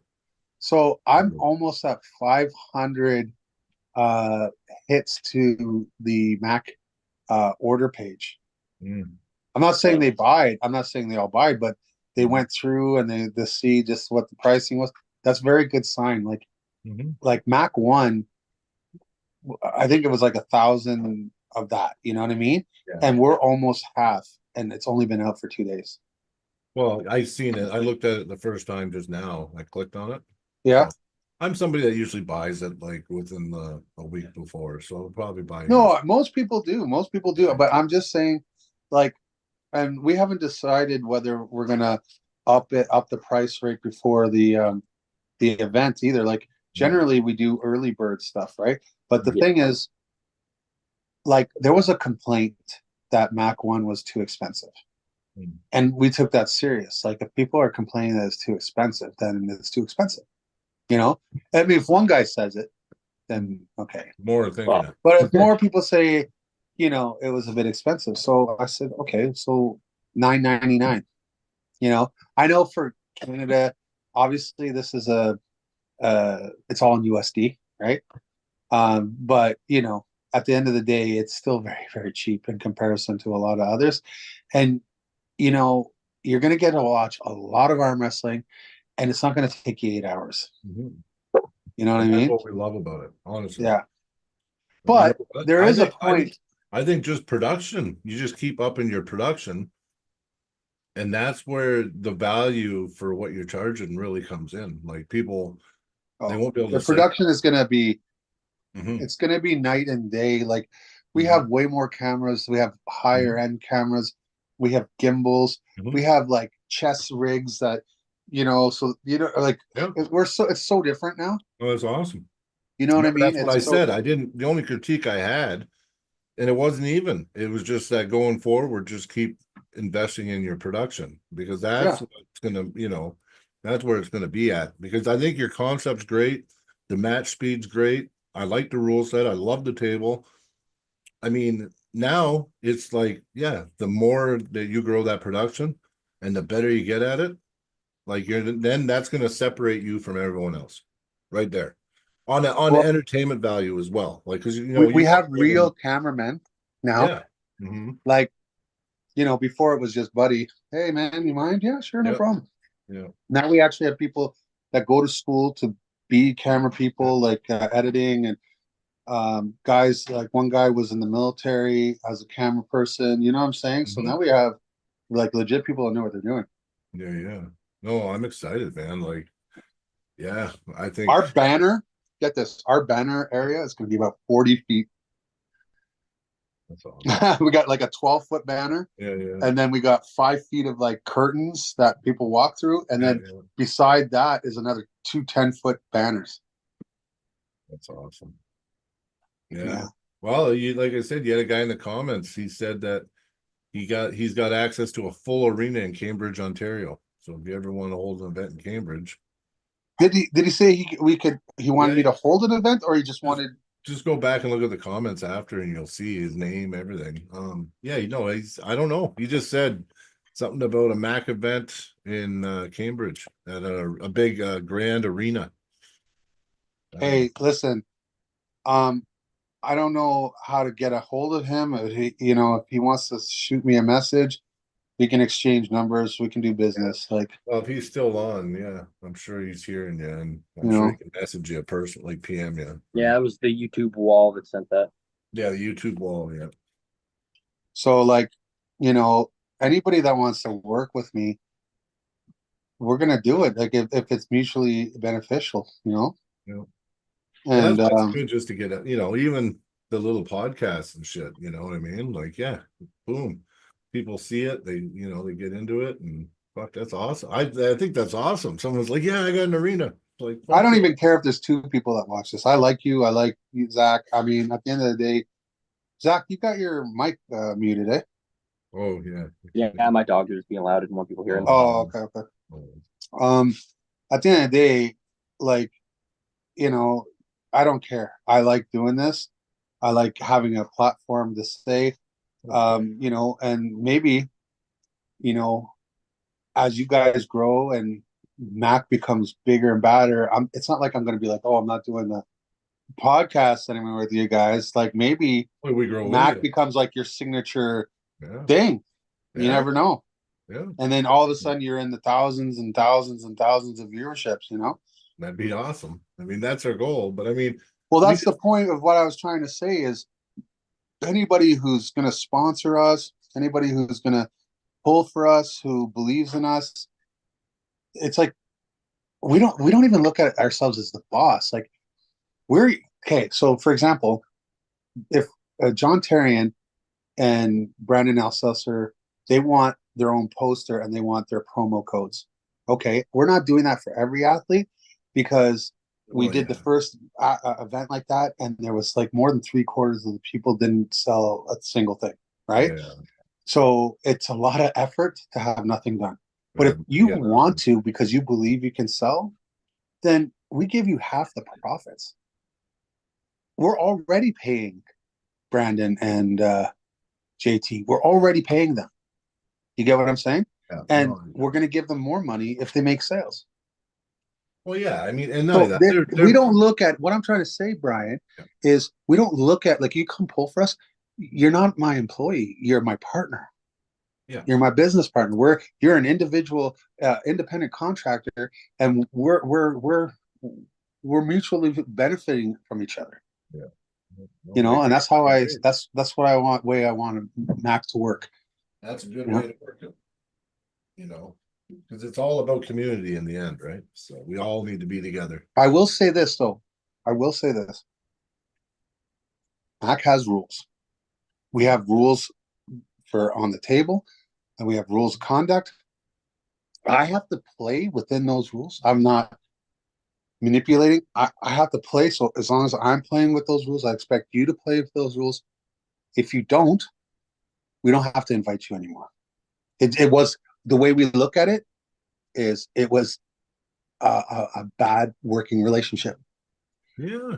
We're not going to sit there and blast guys and say, No, I don't like that. We're not going to do that. We're not going to do that. We're just not going to invite you. Yeah. That's fair. Well, there's a big thing about there is a real caveat if you're going into Mac. There's a real caveat that if I want to go and be on your show, right? I can't go in there super arrogant and just argue with every single thing and try to get every tiny thing and push the match as far as possible to get every chance of an advantage. That's not what Mac's about, right? No. And to actively do that would be going against the whole point of it. So there is a bit of a caveat that you're agreeing to. There's some pullers that you're agreeing to grip up, keep it fair, and go. Yeah. You want to be animated? You want to be animated? Get on the stage. Yeah, do this. Let's go. All me. You want to be that? Fine. You want to celebrate after a win? That's fine. You want to fuck around in the setup when we don't allow you to take your own grip. Like we literally are setting you and you're causing problems. It's asses in seats and eyes on TVs. You're a representative of MAC, and we're giving you a platform to market yourself as a brand. If you're not in line with us, then we just don't want you. You know, I'm No. sorry. It's that simple. Yeah. You know what I Well, mean? and you know what? To be fair, you know what? There'll be certain guys that maybe don't want to pull under that rule set because they are that guy that's going to be like that, right? And that's fine 100%. too. That's fine too, right? It's just 100%. it's they each their own, right? This So is why I never said that I ever wanted to eliminate what exists. Some people love what exists. People love the super straight shoulders and super straight wrists and the credit card height of an elbow foul to be called. And there are people that love that. And I am not here to tell them that they're stupid or yeah, that that no. exists. It's over there. Yeah. Us, we want to do something else. We're over here. So if you want to jump in on Mac and have a good time, Expect this. Yeah. come on over. Yeah. Yeah. You know, Well, 'cause we all know those pullers, right? They go at the table and it's, you know, it's hell from the beginning of the match till the end, right? yeah. I have friends, good friends, very good arm wrestlers that probably would hate this. So Yeah, yeah.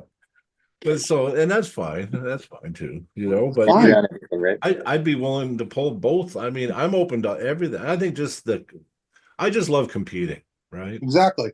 So whatever the rule set is, that's the rule set, and I'm there to compete, you know? I'll tell you, there is one match that I want that I would train like Rocky Balboa for. Okay. Yeah, it's Mindigus.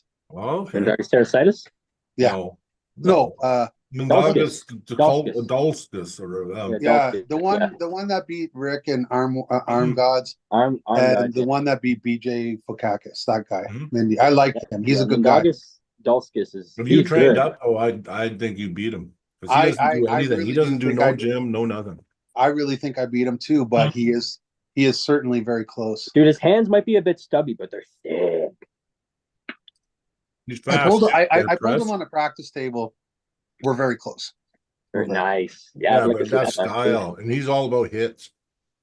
Yeah, Yeah. I mean, I mean, he just guy, he does listen, a flop hit, right? listen. I don't just speak for the sake of it. Like, do I think there's a potential that he can beat me? Of course, but that's the only type of match I want. No, I You think want- if you you wanna have- train, yeah. you win that match. If there's You nothing to train, you win lose, that there's nothing to gain. Well,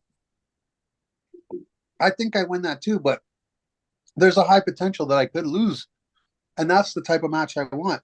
One Well, where I yeah. think I'm going to win. I have a high potential to lose. That's what excites me. I don't want to do a layup. No. I'll tell you No this. one does. The one Well, some time I people went do. into a match that I thought was a layup, I lost. Like Yeah. I did not think Mike Aiello would. Oh, I did yeah. not think Mike Aiello was going to even come close to me, and he beat me. And you know, so I certainly, that was a huge lesson that I needed to learn. Well, he out endured you really, because I mean, you actually ripped back through him, pinned him, and I mean, his hook, he just had more endurance with that hook. Bigger frame, too. He's using his frame in that match really well. Jamming his arm and Yeah. He doesn't have a bigger frame than me.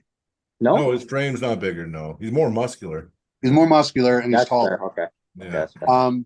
But no, he was better prepared. He had a perfect game plan. Dave Morocco basically told him exactly what to do to beat me. And I slept on the floor of Justin Bishop's hotel room the night before. Asked him. I got my card, was brand new, and they seized it or whatever. They blocked, like, at the hotel, and I couldn't get a room. And I even called them, and they're like, hey, we don't know that it's you. And I was like, oh. So, like, trust and believe. I have a apnea. I need a good sleep, you know. So by the time the match came, I had like eyes that looked like Rudolph nose, you know. Like, but it is what it is. He was the better man that day. He took me way more serious than I took him, and kicked my ass, and I deserved it. I deserved it. It was still a good match, man. It was exciting. I enjoyed it. I was a fan. When I first seen that, I was just a fan of arm wrestling. Oh, okay. Yeah, no, that was great. I mean, the one match that I really trained for, that I knew I was going to win, or not knew, but I told my son, I said, son, I don't know if I can beat this guy, but I know I can't lose. And that was Tom Nelson. Yeah. That was a big deal for me Big for a lot name of at one. reasons. He was a big name at one time, man. Yeah, oh yeah. I mean, he's beaten everybody. But the point I'm trying to say with Tom was there was more to the story than just it being a match. Mhm. And it was, I'm not going to get into it. We're friends. But I let's just say this. I brought my son to Chicago front and center for him to watch his dad beat this guy's ass. And that's what I did. That's You know, awesome. yeah, and after that, apologies were given. We everything under the rug, duck water off the duck's back. But I had a mission, Yeah. Oh yeah. yeah, and I mean, that was a big win. And that what year was that? That was that was when he was actually like pulling good still too, right? So he was the biggest version of him that I had ever seen. he's like the king of Cali, I guess. Yeah. I want to say 2018, 2019. Yeah, I can't remember. I don't got a good before COVID, obviously. Yeah. COVID really fucked everything up, eh? Yeah, It really did, man. Because I'll tell you this: if did, COVID, if helped the WAL would be rocking right now, wouldn't it? Yeah, but they could have been rocking if he wasn't such a paranoid freak and just kept it going. Is that what's up? Yeah. Well, yeah. I mean, these people they were so freaked out by COVID, they just let everything go to shit. And other people, like Ingen, capitalized, right? There was the doers, and then there was the guys that were just like sheep and just shut everything down. But, or I they're feel like the forced Western world might have got shut down harder than the Eastern part of the world. Yeah. I could be wrong, but it did feel like that. I don't know. But I mean, Not Italy. way overboard with it, right? And Fair. it was a lot of it was self-harm, really. Well, a lot of small businesses went under during that too, right? When Yeah. they got I forced think it was an by attack on government. small business. It was. Well, that's what it felt like. Coming I up. bet for people who had Yeah, small be- businesses. Yeah, because all the big stores were open, paying the politicians, and the politicians shut down all the mom and pops and just helped fucking consolidate. The biggest wealth gain in history happened in 2023, 22, 23. It's sad. Yeah. It's very sad. A lot of restaurants went under. Yeah. It's all about control. Anyway, Yeah. I don't want to turn. I don't want to turn off a bunch of viewers, and they don't want to do Mac because I have an opinion. Oh yeah, no political stuff. Oh, did we talk about Evan Burgoyne and Mike Gould, left hand? No, but that's interesting. Yeah. Evan, has he training at all? I don't know. I think Evan's left is his better arm. It might not be his better arm, but at it's Sylvan his a couple better years arm. ago when I saw him, it performed better than his right arm. I think he's a lefty. Yeah. Neither of them are afraid of each other, so they want the match. Mike's very in the belief that he knows how to pull Evan, and Evan believes he's strong. I think Mike's got the horsepower, and Evan has got the bad position stops, and I think maybe Evan will make Mike tired and maybe win. I think Evan will keep it way high in the hand. I think that's Evan's plan. All right, guys, I'm gonna go take a piss. I'll be right back. Oh yeah, Yeah, sure. It's the diabetes, eh? Oh, it's okay, buddy. Once I gotta go, I gotta go. Yeah, don't drain it, man. Yeah. No, I think that Evan match might be good, but I do think Mike just might be too strong and just slam him too. Yeah, I know Evan. Evan's got positions though where he can. Evan's got options. I've seen him like this and arm breaks and just hold the guy and tire him and come back and win. Oh yeah. So, you really have to. I don't like pullers like that. The ones that will you think, it almost. He can pull with no pronation. He can pull really good with zero pronation. I'm talking. Yeah. I've seen him pull like that. So. I watched him against that John Yannick or whatever his name is. I watched a match between Evan and him, and Evan just bled him. Yeah. I think. Hey man, Evan. The only match that I think Evan lost that he should have won was against Ryan Bowen. How do you lose to Ryan Bowen, man? Yeah, Uncle John. No, Ryan Bowen looked pretty good in that tournament. To be honest, the bottom 8, he looked pretty good. Did Uncle John end up winning that match? Which one? The one where they had the thumbtacks? Yeah, he won. Yeah, yeah, Uncle John won that one. Yeah. yeah, he did. Yeah, yeah. Yeah. Uncle John's actually a beast now, man. Like Oh, he's he's he different he went than up a couple rungs of the ladder there.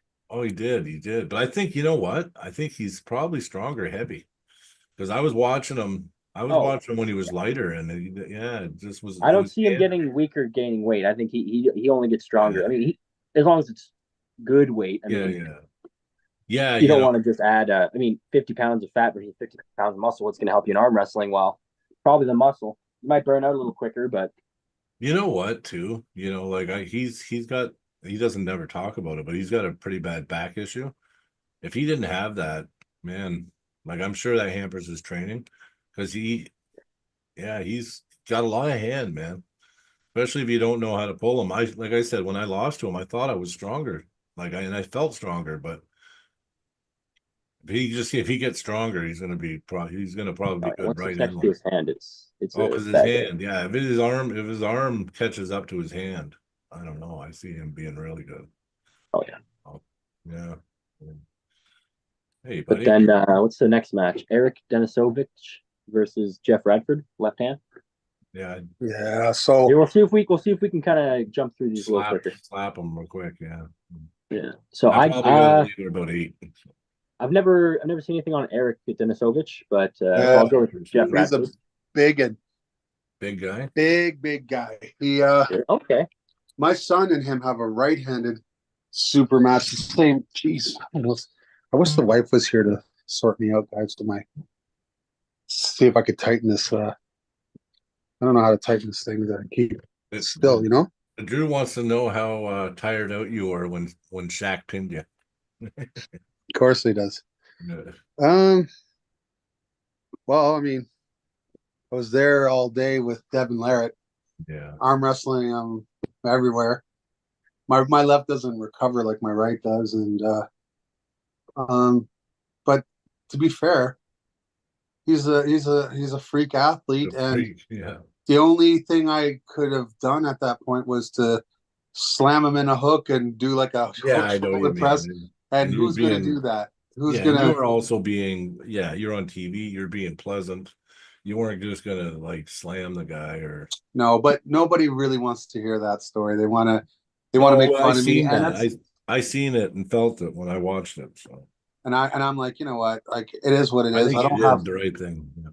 I think so too, man. And if I ever see him again, I'll say, hey, man, you beat me on TV and arm wrestling. Yeah. And I got beat by Shaquille O'Neal. Well, yeah, exactly. yeah, I did make sure though that when I pulled him the second time, I was like, yeah, I'm gonna win this. However, if you watch when I pull him, I'm very safe with him. I go yeah, slow. Yeah, I through his pull him fingers, towards you take me. his I hand just open. come down, yeah. and it You're making still sure hurt him. he's safe. Yeah, yeah. Yeah, You it didn't put still any pressure up in his arm or nothing. It was all just no. But I can tell it you was good. something. His ability to do this was weird. Like because he just he doesn't know what he's doing, so he's just doing this, right? And I'm That's like, weird. God, he is strong. Strong, and he doesn't even know how to pull. No, Yeah, Uh, yeah. no, and I was worried for him. And he admitted after, like you could see him grabbing his arm, going, "Oh shit!" Yeah. yeah, after And he's he like, told me, Well, especially people not in the arm, you don't ever arm wrestle. I remember my first serious practice, and boy, I'll never forget the pain I had. So "Yeah, yeah, yeah." So, watch you. he's a 6 foot. Eric is 6'4", 6'5", 330, 360 range. Been arm wrestling not too long. Just a big brute. Big dude. Yeah, and his opponent's what? Jeff? Yeah. Yeah, that's a big. It's a big bite for Derek. I mean, Derek is much bigger, much stronger. This probably wouldn't be a match in a year from now, but today it's a match. Oh, Yeah. Yeah. So you Who do guys you don't got? really I guess know. you You can't guys don't say, really but know. Say again, sorry. I was gonna say who do you got, but I guess you gotta be impartial. I can't. And he does have a match with my son, right-handed. Um, and Liam's pretty good. So you know, I think I just saw I don't know. I think I just saw Casey Bosom pinning Auden at practice, and Liam and Casey are pretty much the same. They go back and forth, right? So it's this will be a big test for the both of them. If I could describe how, like, who benefits whatever, I think Eric is stronger than Liam. Like, just strength, like in the gym and arms. I think Liam's faster and more experienced. So we'll see. I think it's a very interesting match, and I hope is that they're both young men. They're both the same age. I just want them to be safe. At the end of the day, I just want them to pull and be good and still love arm wrestling at the end of the day. That's what I want for all these guys, to be fair. Like, I want them. Yeah. We have a very clean record in terms of no injuries, no significant injuries. Like, nothing that required, like, we've stopped the match because we thought, there was like, a weird movement, and the person was an amateur, and we're like, what do you think? Oh yeah, that scared me. Okay. Boom, done, but we have not had, knock on wood, no break arms, no blown biceps, no tendon tears, no hang nails, no farts, not like nothing. It's almost surreal. A little safer. Well, I mean, once you understand it and know it, it's a little more, you can see that it would be safe and probably prevent injuries too in a lot of ways, right? Listen, I don't know why. I do kind of have my theories, but I don't have a science behind why. It's just theoretical at this point. But it seems to be a common denominator. There's still injuries going on every tournament. You can always get injured, but yeah, serious ones. I think it decreases like it has to decrease a little bit. At this point, we've had several thousand. I mean, anywhere between 5,000 and lower arms on this table. Every week they're being used at practice, every single week. Yeah. And nobody's, and I say to these club owners that have MAC tables, you call me, tell me what happened, what's going on. I need to know. I have nothing. Nobody's reported back with anything. Well, you got a lot of room to move. You don't have to go, you don't have to feel forced into, from what I'm seeing and all the matches, it doesn't look like you have to feel forced to go into it like an arm break. You got more room on the pads to maneuver and to counter without having to resort to bad positions. Like, I don't know. That's just what I see. And when you go into your King's move, even with the new table, so the pad goes right to the edge of the table now. So you can bring your elbow right to the back. Yeah, right? It's touching. Yeah. But even if you're doing that, if you're in a straight arm position, the pin pad is high enough that you'll get pinned. You'll be in a pin. You can't. You'll be you will. Yeah, I know what you mean. It takes away so basically it's impossible to like, I know my arm looks straight right now, but it really isn't if you compare the two. Like but way bigger. Hey, you know what? That arm's way bigger than the other arm. I was gonna say, one looks like it's like pumpkin training, or something. I look like that German guy, the Hellboy. Yeah, I try to do mine the same. My right always gets bigger, but my left is not too far off. Anyways, the point is MAC pin lines or pin pads are 3 inches as opposed to 2 inches. Mm-hmm. Yeah. So, and the original ones, like the ones that I had at MAC1, were only 2.5. But I saw something, and I was like, you know what? Let's go 3. Even more safe. Like, really, come on. Let's be real. If your arm is straight, you've lost the match, guy. Yeah, I agree. I don't like seeing, if I see an arm, honestly, like, we have to call it anyway. But if I see a straight arm, that's not, I'm stopping. Yeah. Because, I mean, if you gotta bend and you're actually, your hands engaged and you're going and you're trying, I don't mind that. That's fine. If it's straight, If it's absolutely straight, no, you've lost. Yeah, Right. you're basically asking the guy. You're just you're gambling. You're Yeah, you're gambling, saying rip my bicep tendon off. right?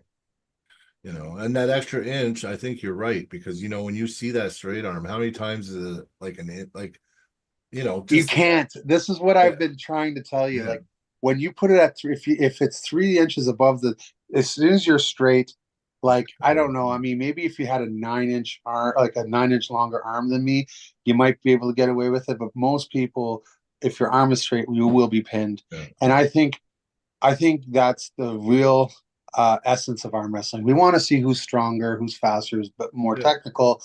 We don't want to see who has like the best, ability to keep their arm like from opening. I hear what you're saying. I I hear what you're I'm saying. not, and I'm not against the King's move if it's legal. Like if Yeah. you're doing it in a Tracy legal, George is a perfect example of how to use George, it. Yeah. Pascal as well. Yeah. Like Yeah. there's a Pascal few Craig, yeah. guys. There's Oh, a few guys and that that have. Bulgarian guy that I like the master. Yeah. Dashevsky? Yep. His There's a his his there's a is lot like of the guys. There's best. a lot. I mean, the bull move, right? Christian Gilbert. Yeah. His is a very different style. It's like Yeah.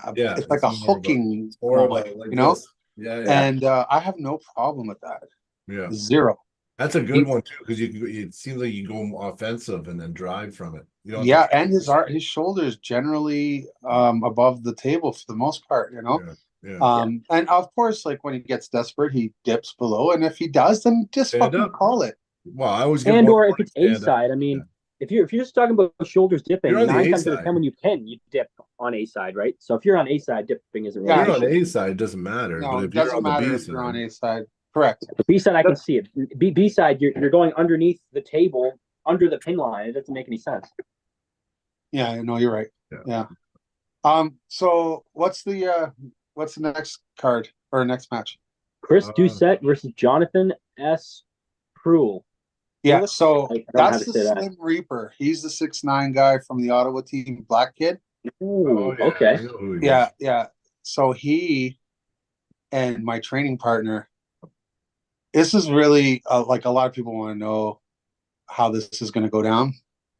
And I obviously reserve my opinion, but I certainly want to see it. I know a lot of people in the region uh, like are hard.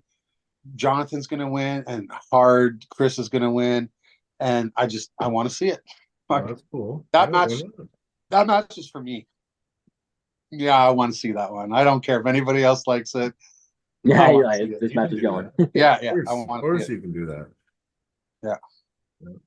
I know. Next, Okay. It's that Earl should be Wilson versus. left-handed. Did I write that correctly? That was left-handed. Yeah, yeah, Yeah, because I actually don't have I'm on my phone, right? So I don't have yeah. my list in front of me. I got my PC in front of me here. Do you? Okay, good. Yeah. What's Earl next? Wilson and Nathan Leland. Oh, okay. So I had Nathan a left-handed super match about 8 months ago, and I won 3-1. But he Okay. beat me. He beat me in one, and I was like, okay, he's ready for the big time. Then we had a super match a month and a half ago, here in Kingston at a practice. Mhm. He beat me 3-0. That's awesome. Ooh. Yeah, he whooped me. So Earl Wilson, Yeah. Nathan Leland. Sounds Nathan's like 6'4", 300 pounds. Damn. Earl Wilson's substantially smaller. Yeah. I think the strength is going to be close. I have my opinion on who's So going to win. Nathan's the same size as me. Yeah, because I'm like almost 6'4" and 300 pounds. Bro, He's there's a big. significant difference in physique, though. Like, Yeah. I'll Yeah. send you a picture of what Was Nathan he looks like like chiseled? right now. Oh, he's a fucking shoulders out to him, like here, like he's ready. And I actually had a lesser, well, I shouldn't say lesser opponent, but um, he had an opponent which a year ago I think would made sense, but like Nathan beat Tiny. He's lost to Tiny, but he's beaten him too. Beat me. He's just like at practice with like going one after another after another. Like He significantly upped his strength game to the point where it could be a match between him. Do I think Nathan has the hand and wrist that Earl Wilson does? No, I don't. I think he is Access stronger. his arm, so, I think he's stronger than Earl, though. I do. so you're thinking if he can access his arm, he's in the match. I think it's so close, it's too close to call for me, which is that's why, what you want, guys. Yeah. and which is why I have it, right? Like, if you want my honest prediction, all these matches that I put together are put together, except for maybe one, and I won't discuss that, but one, I'm pretty sure I can see the direction going in one direction. But other than that, I have any given day sort of attitude towards it. Yeah. Well, it's tough for us to analyze because we don't know the guys, but Yeah, I mean, if I know the way they pull the two guys, I can see it. I can see it right away. But, yeah, no, that's fair too. yeah. I know Earl looks I've always liked watching Earl pull. So Earl's a special arm wrestler, my friend. He's a certain type of warrior too. Len has told me, Len, I've talked to him at night. We just talk arm wrestling. He's told me stories about pulling Earl at Yeah. the nationals. Yeah. They've went Earl- back and forth before. Yeah. Earl has broken tables by smashing the top of them with his fist. Like, could you imagine taking a punch from Earl? No. Like a break. you'd be breathing out the back of your head. Yeah. Your nose would be like. Anyways, He's what's the next one? Danielle Evanson and Michelle Dugan. Super happy. Scorpion. I want you to know that the only reason this isn't in the top 5 matches, like super, That's a good one. is because Michelle's got to go home. She's she can't stay the night. She has to get back because it's Christmas. She's got family coming in town. So we put her. I didn't want to put her at the beginning of the card. I wanted her to get a feel, just not to say, hey, what's up, and leave, right? But I talked to her husband, and she said she'd be good with like between 6 and 8. And so I put her exactly where she wants. Yeah. That match, I'm really interested in. All the female matches, I'm really, really keen to have. I'm hoping to land, why is her name Elizabeth? Is that her name? She's like really muscular. Mocan. Yeah. Mo Ray or Ray. Yeah. Ray something. Yeah. I forget. I apologize. I've been a fan. I've been a fan of hers. I'm bad with names. So I'm bad with names too. But I met her for the first time finally this summer. Super nice person, and she's a fan of MAC. She likes that we're promoting female arm wrestling, and she's agreed to pull for us eventually. So like, that's awesome. Yeah, man, super happy. Yeah, like, I really hope I didn't blow it by forgetting her full name, but I mean, I'm also very bad too. I'm bad with names. Yeah, really bad. Next match, Matt Smith and Dan Belfi. Okay. Oh Belfi. yeah. I know him. He's from Toronto. Dan's from Toronto, right? I know everybody thinks that Matt Smith's going to walk away from this. By the end of this match, everyone in the world of arm wrestling is going to know who Dan Belfi is. I'm not going to say a lot of people know who he is already. He's the short little Italian guy, or he's I think it's French, but he speaks English. French? But I think it's the French. Well, yeah. So it means a nice, beautiful flower. That's his last name, Belfi. Does he compete at Toronto? Well, he's in Sudbury. Sudbury, okay. Yeah. Trying to think. I'm pretty sure I've seen him, and if it's who I think. Have you guys seen these yet? Do you guys have this out there? They're called Zevia. No. So I get like Zevia. I'm a popaholic, right? Oh yeah. Zero sugar. Yeah, it's not just zero. It's not just zero sugar. Stevia though. It's stevia. I get a reaction to stevia. Do you? Yeah, it's stevia. That's the sugar replacement in here, and it's very, very good for you, or at least it's not harmful like sugar and all those other sugar byproducts. And there's none of the coloring and artificial like. So this is ginger ale. This is orange, and I got cola there. It's all clear. Everything's clear. You know? That is healthier if they're not using artificial Yeah. colors. Whatever. Yeah. So like I got a grape one here. See, I got a grape one and a regular cola. I would, man, I'd like to get them to sponsor us because I would pump their shit. I love it. It's such a I feel like this is gonna help save my life. Yeah, 'cause you drink a lot of pop, right? I drink a lot, period. Yeah. And that's why I also go with the flavored water, like this sparkling water. Yeah, because you To like the give, carbonation too, right? yeah, I love the fizz, right? Yeah. Yeah. Yeah. Okay, so what was next on the card? Brandon Elsesser and Jamie Staken. Okay. I'm annoyed that people not enough people know who Jamie Staken is. Like Jamie Staken, yeah. it's Well, crazy to me. you have to look around. If you're just watching the big major events, it's gonna be harder to see him, right? Yeah, yeah, but he's a bad man, and so is Brandon. And I wouldn't have put that match together if I didn't think Jamie had a shot. You know? Yeah. And Well, Jamie was on not AWE a few times, right? Or that one time, I believe. Or am I wrong about that? what I sorry, say that again. Was Jamie Staken on AWE? I think so. Yeah, I I thought can't you remember. asked I me if he think was he on was. MAC1. He was on MAC1 too. Oh, And okay. he gave, who did he pull? I think he gave, oh yeah, Kevin Caller. He had a crazy match with Kevin. Like it was one of the matches of the night. Went 3-2 Kevin's way.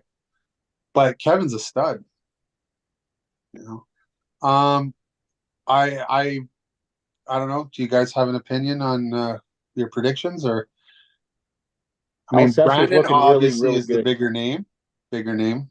That's the big thing. And when you see the Elsesser, you know that he's had some pretty like Yeah. he's had some big losses in the past couple of years, but he's had some big wins in the past He couple of also years got a too. pin on Samusha. Yeah. So Yeah. he's Yeah. definitely really good. It does seem like he's more one dimensional though. Brandon is? I see him Brandon. going everywhere. Yeah, I don't know. I see him doing lots. I mean, he does. I've seen him in open. I see him like this a lot, right? Yeah, I was gonna say I've seen him in open top roll, I but feel he like likes to press a he likes lot to too. kind of get to that. I feel like he really likes that spot. Maybe it's working really well with him though, right? You Yeah, I know don't know what? what his ace is. I don't know what his ace is. Yeah, I know what you mean. His top of his hand is stronger than mine left-handed. Really. I That's think he trains Brandon's hard. Brandon's is too, but I think Jamie's stronger than my left hand as well. Yeah, yeah. So that this could be a really good match, man. This I'm could be telling you, Jamie. Like I said, if the match stops, Brandon's gonna know who the fuck Jamie is. I promise you. yeah. And they're gonna have a mutual respect between the two of them by the time it's done. That's what I think. That's why I put it together. Sounds like a good match, man. Yeah, I'm excited to watch that one. Yeah, Even more excited now. yeah. Who's Next, the second guy Victor's pulling? He, what so Victor's got Tyler Bolzan. that's it. yeah. I mean, That's not the next match, but that's Oh, Victor's. sorry. Sorry. okay. So let's talk about Yeah. what's the next match. Yeah, let's get them. The next match. Jeff Slater versus Zach Shattuck, right hand. So That's the guy okay, you I'll want. tell you the history Yeah. and my thought process. I won't tell you who I think will win, but if I hadn't have pulled Zach and seen him pull at that Table Monkeys event, that pay-per-view one, remember? The one I got the wins on Rick at. Yep. Yeah. Well, I would have not put this match together. I would have thought Jeff would have been way too strong. He beat Jeff that day, and he beat Alan Ford. Even though Alan Ford's not a super heavyweight, he can beat a lot of super heavyweights, right? Yeah. And his hand, his back pressure, and his hand was too much for both of them. So, I,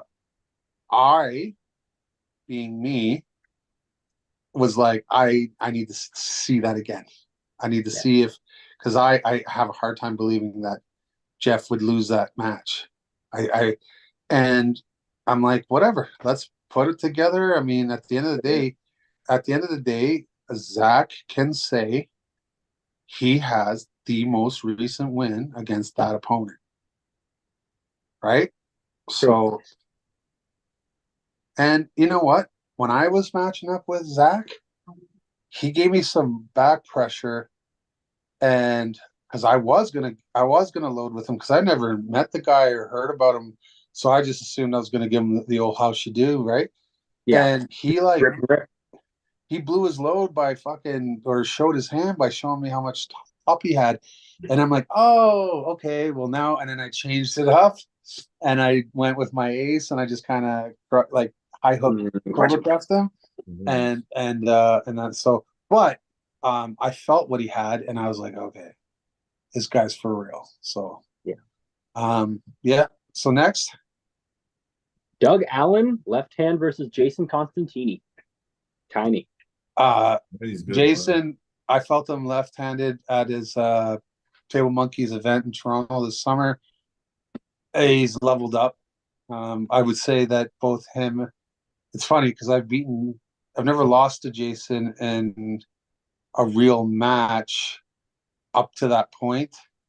Yeah. Left-handed or right-handed, and same sort of thing with Nathan. Well, no, I did, but the point is, they both those guys have like surpassed me left-handed. Um, so yeah, I mean Doug Allen though, like you guys probably don't know him, but he's been around as long as I've been around, and he is a fucking nuclear explosion. Like he's not the strongest guy in the world. Like Porky is stronger than Doug, but it might not matter. Anyway, we'll get into that because we're not there yet. But Porky might just go through Tiny. If I don't know if I should suggest. Or Doug, you I mean? shouldn't probably Oh, suggest yeah, you how met to Doug. a tactical way. But I think stronger strength goes to Tiny. I think speed and experience goes to Doug. What do you guys think? Oh, On well, the watching left, watching Tiny go against Sean, both arms, at the first MAC. So this will be Jason's third match at MAC, right? Yeah, yeah. Yeah. So That's he's funny. he's got the advantage in the right there, right? No, no, this will be his fourth because Fourth. he Okay. was in the very first super match, professional MAC super match, which was not at MAC 1, which was at a mixed martial arts pay-per-view event in an octagon, Yeah. which where I was the head referee. But it was real, like you know what I mean? I think I seen. And huh? I think I seen a video of him. Pretty sure. I It's think he actually showed a it to me. fantastic match, to be fair. It was great. It really highlighted the table. There was wins inside, there was wins outside. Yeah. They really like I couldn't have asked for a better super match to open it up. I don't obviously I can't predict, guys. I have my thoughts, but what do you guys don't really know? I don't know. I think Jason's actually he's actually really good on his left, man. Like watching him with his left, he just seems very connected. And he does have all that experience on And he's that. a lot bigger than Doug. Yeah, he's oh yeah. I Yeah, mean, yeah, I want to pull him, but I don't I suck left, so he would destroy me on the left, right? So yeah. yeah, I want to pull him Uh, on the right because I know his right's not his left. But I on the left, I think I he's think up it's a there, man. 50-50. That's why I put it. I think it's him. I'm gonna go Jason all the way. Okay. It's fair. And then so the Yeah. next match is Eli Aki versus David Nikabadze. Okay. So I know Eli. I seen him like he's a Picton boy. Very good. I am putting him up against a killer from the Gennady Georgian camp. Yeah. You get what I'm saying? This guy must be So pretty good, this Eli guy then. Eli's very good.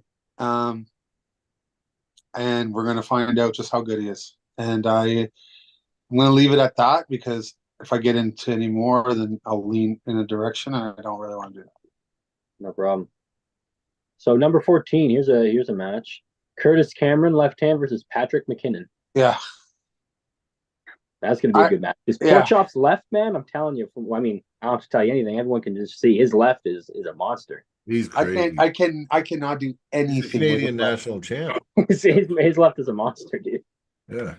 His left hand is so far beyond mine. It's crazy. I still think we're pretty close right-handed. Even though he gets the better of me, I do believe that a top version of me tweaking my technique a bit, stop being so stubborn and try to beat him in the hook, take out maybe a little bit more of an outside approach. I think I could do something with Pork Chop right-handed, left-handed. No, I don't think I'll never be competitive with him left-handed. He's just too strong. Yeah, he's very strong. Now, can I tell you, I had that exact same feeling with Patrick McKinnon. Get this. So Patrick pulls, this is in PEI, he pulls about 6 or 7 matches left-handed straight. Okay, pretty much. Jody Harper and his son-in-law, Logan. And they're pretty good left-handed East Coast arm wrestlers. Fucking, like, Patrick was just pinning them, right? And then I'm like, at the end of it all, I'm like, hey, just let me get in there. So Patrick lets me get fully committed in my power, in my strength. And he's just holding me like a child. And then he's like, okay. And then it's like, I'm going to go now. And he just carefully sends me to bed. And he's like 20 years old. Huh? Tucks you in. Tucks me in. And he's like, he's like 20, between 20 and 22 years old. Like he's an absolute baby. So even if he doesn't beat Curtis this time round, yeah, it's inevitable. He's going to be Canada's best left-handed arm wrestler. Overall, include the 2 untouchables. I believe that 100%. Wow. So he's on his way. He's on his way. Okay. Well, there's 7 matches left to go over. We got about 20 minutes left till we have to jump off here. Yeah, I gotta get off at 8:30, guys. But okay, so next match, Yannick Quias, yeah. Quis versus Tyler Thompson, right hand. Tyler's on the come up, doing really well at nationals. Big boy. Yannick, well known, wins on me, like 1 win on a cheap win, but on TV. Yeah, fuck. I mean, I think I'm 13-1 against Yannick, but whatever. I digress. Got wins on Ryan Espy. He's a big boy. He's a big, strong guy, and you have wins on Ryan Espy. I mean, that puts you elite level Canada instantly, right? Yeah. And like, let's be honest. Like, Tyler's on the come up. This guy's pretty established, getting better. But I think Tyler is becoming a gorilla, and he deserves this opportunity, 100%. Hey, you give people like him an opportunity, they might surprise you, right? Well, that's kind of what I'm hoping for. At the very least, I want him to make it a match. Yeah, totally. And he will, man. If anyone's showing up here, I guarantee you, they're coming to win. I've only ever heard of one person who ever came a long way to lose. Hey, Brian? Yeah, no, I know. Was that Travis Bajan? No, it was someone else. I was just teasing somebody. I know Travis does that as long as the money's Travis right. does that? No, as long as he's getting enough money, I guess he'll know somebody. For sure. about the money. So the next match is Curtis Mocan right hand versus Andre Saint Germain. You guys tell me. I have no idea. I would literally on reputation. Oh, that's what on both players. That's how I put it together. Both reputation, and Curtis I never in the past year. Curtis is one of those guys that I think in the past year has really come into himself, like come into his style, and really starting to get deep locks because he had a good match with Joe Fox this year. He did, yeah. So I mean, I think Curtis is right up there. He's really getting he's always been super strong, but now he's starting to apply techniques in places. It's cool because they're like, oh shit, I didn't know Curtis could do that. You know what I mean? It's fun to watch him pull right now. So I mean, I'm excited. I haven't seen much of this Andre Saint Germain guy. I hear he's a killer. He did well at nationals. Um, a bunch of Quebec guys really told me that he needed to get a match, so I was like, okay. And I've been wanting Curtis has been wanting to pull Mac forever, and Oh, totally. the list was getting thin, and I didn't have him on for a long time. Curtis has been looking strong lately. Oh yeah. And he 100%. said, listen, he said that Curtis was like, you know what really did it for me, to be honest?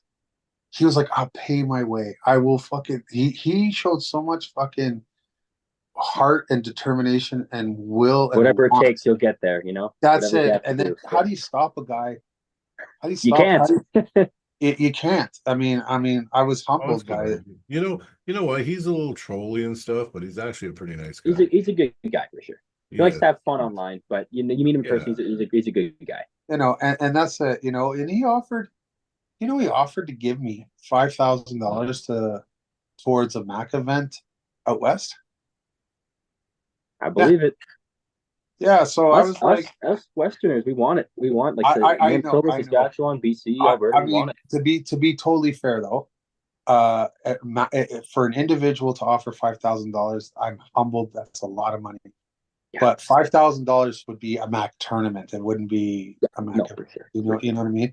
The hotel bill is like close to $10,000 alone for Mac. Well, I mean, when you think about it, yeah, it's gonna be. Do you get what I'm saying? So, Yeah. like, if we're doing it right, then if he wants to spearhead with Brian, some sort of way of getting a sponsorship package, and there's money enough that we can take care of athletes correctly, like professionals, then yeah, then I will throw in some money and I'll get my ass out there and we'll bring tables and we'll fucking get her done. But at the same time, like when a guy tells you, look, I'll fight anybody, I'll fucking pay my own way. Yeah. I mean, I got him a room, but at the end of the day, it's like I didn't. He was such an afterthought.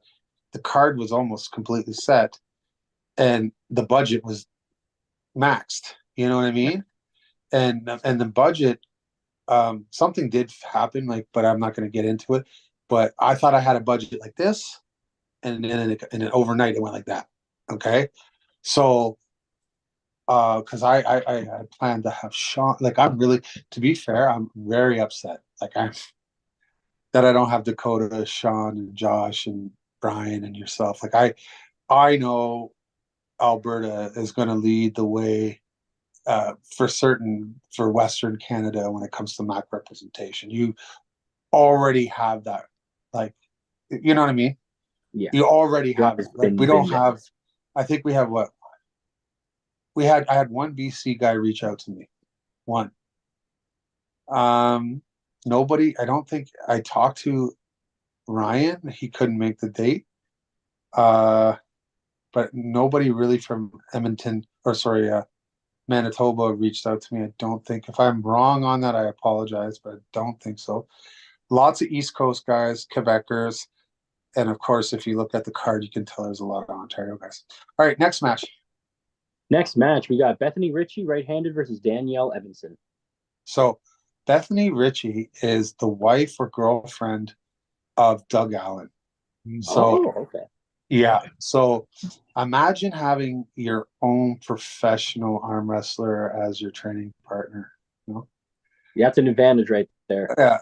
Danielle has a strongman husband or boyfriend Mm, who is I think he's capable on the table. I don't know like at what level, but obviously he would be a good training partner for her.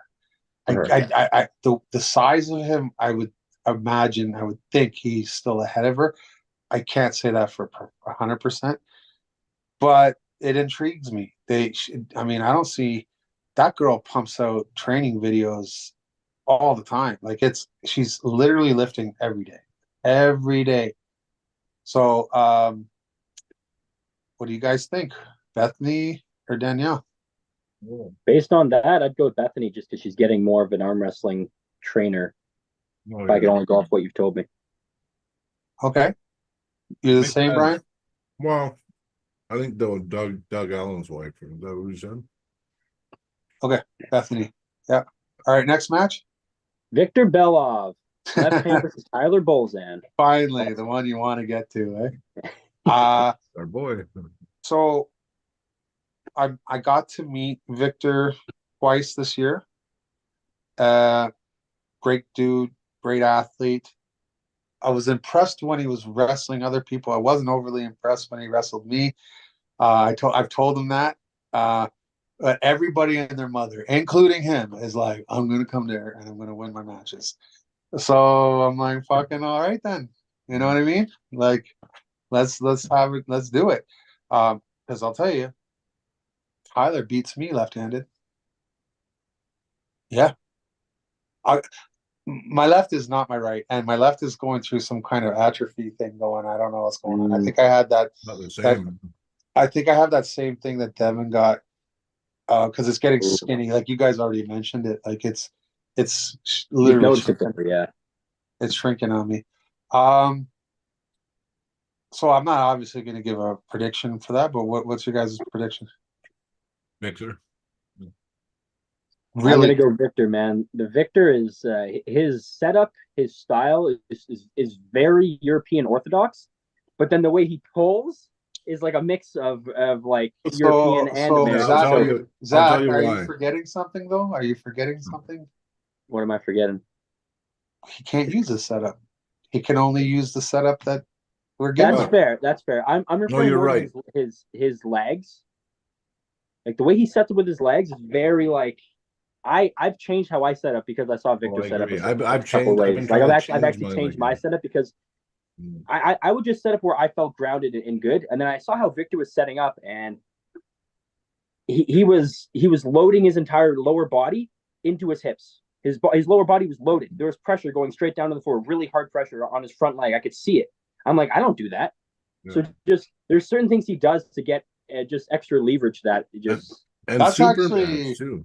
that's actually very interesting. He oh yeah. changes it I'd up. like to know the science behind that. You should watch him. He He changes things up on the fly good too. he So is smart. he feels something. Next I can round, he's gonna change something. I You know? can tell that Victor is a smart guy. I've had hours and hours of conversation with him over the telephone. He's certainly an intelligent person.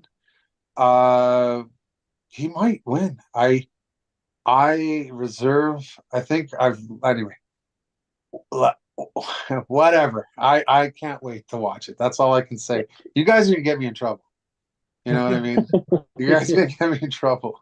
I bet you to be fair to this Tyler guy, I don't really know him, but I bet you from what I've heard, he is a very, very capable guy. If he can beat your left at any stage, that's impressive. So Well, it's and gonna my be a left match for was sure. my left when he beat me was the best my left has been in years. Like he beat me at that Right. same event that I was beating Rick, and I had beaten Rick left-handed that day. So yeah, this could be match of the night, man. This could be. It could be.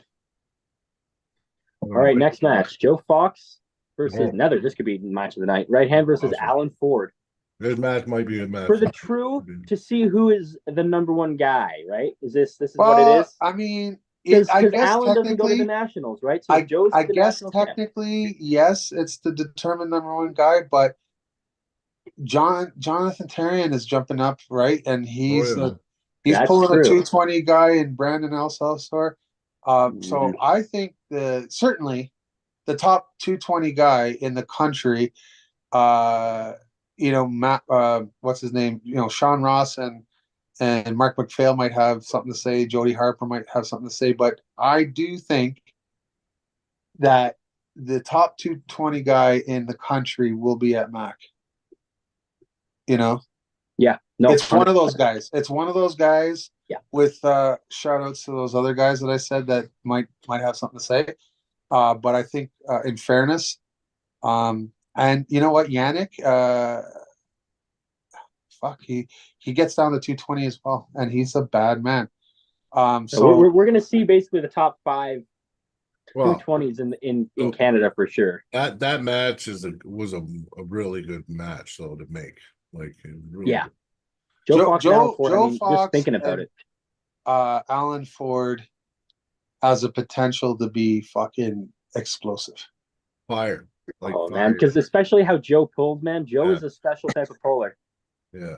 Well, you don't think Alan Ford's a special kind of puller? Oh, he is. No. Alan is Joe is like a defensively offensive puller, where Alan I think is just offensively offensive. Yeah, Where and that's Joe why I kind of worry. gets defensive to get to an offensive. And play. that's why I worry a little bit about Joe in this match. But Alan's so fast, Joe might not have a chance to get into his lock and just get floored, right? Yeah, that's totally a possibility. I got the edge. I got out. My heart wants Joe 100%, but my head says 65-35 for Alan, because I know the way Joe pulls, and I think, put it this way, if Alan doesn't finish the job, it starts going all Joe. Well, let me tell you this. I agree with you. I'm not going to say who I think is going to win, but I will say this. Alan is faster, and his technique when he's on is next to flawless. If he can continue that, so he would have him on technique if he's on his game, and he's much faster. Joe is absolutely stronger than Alan. He is. Nuclear, if he gets he is stronger than Alan. But Alan's beaten people double his strength. So it's yes. Oh, I agree. That's the thing. It's a crapshoot. It's why I want to see it. But I can't take full credit for this, because I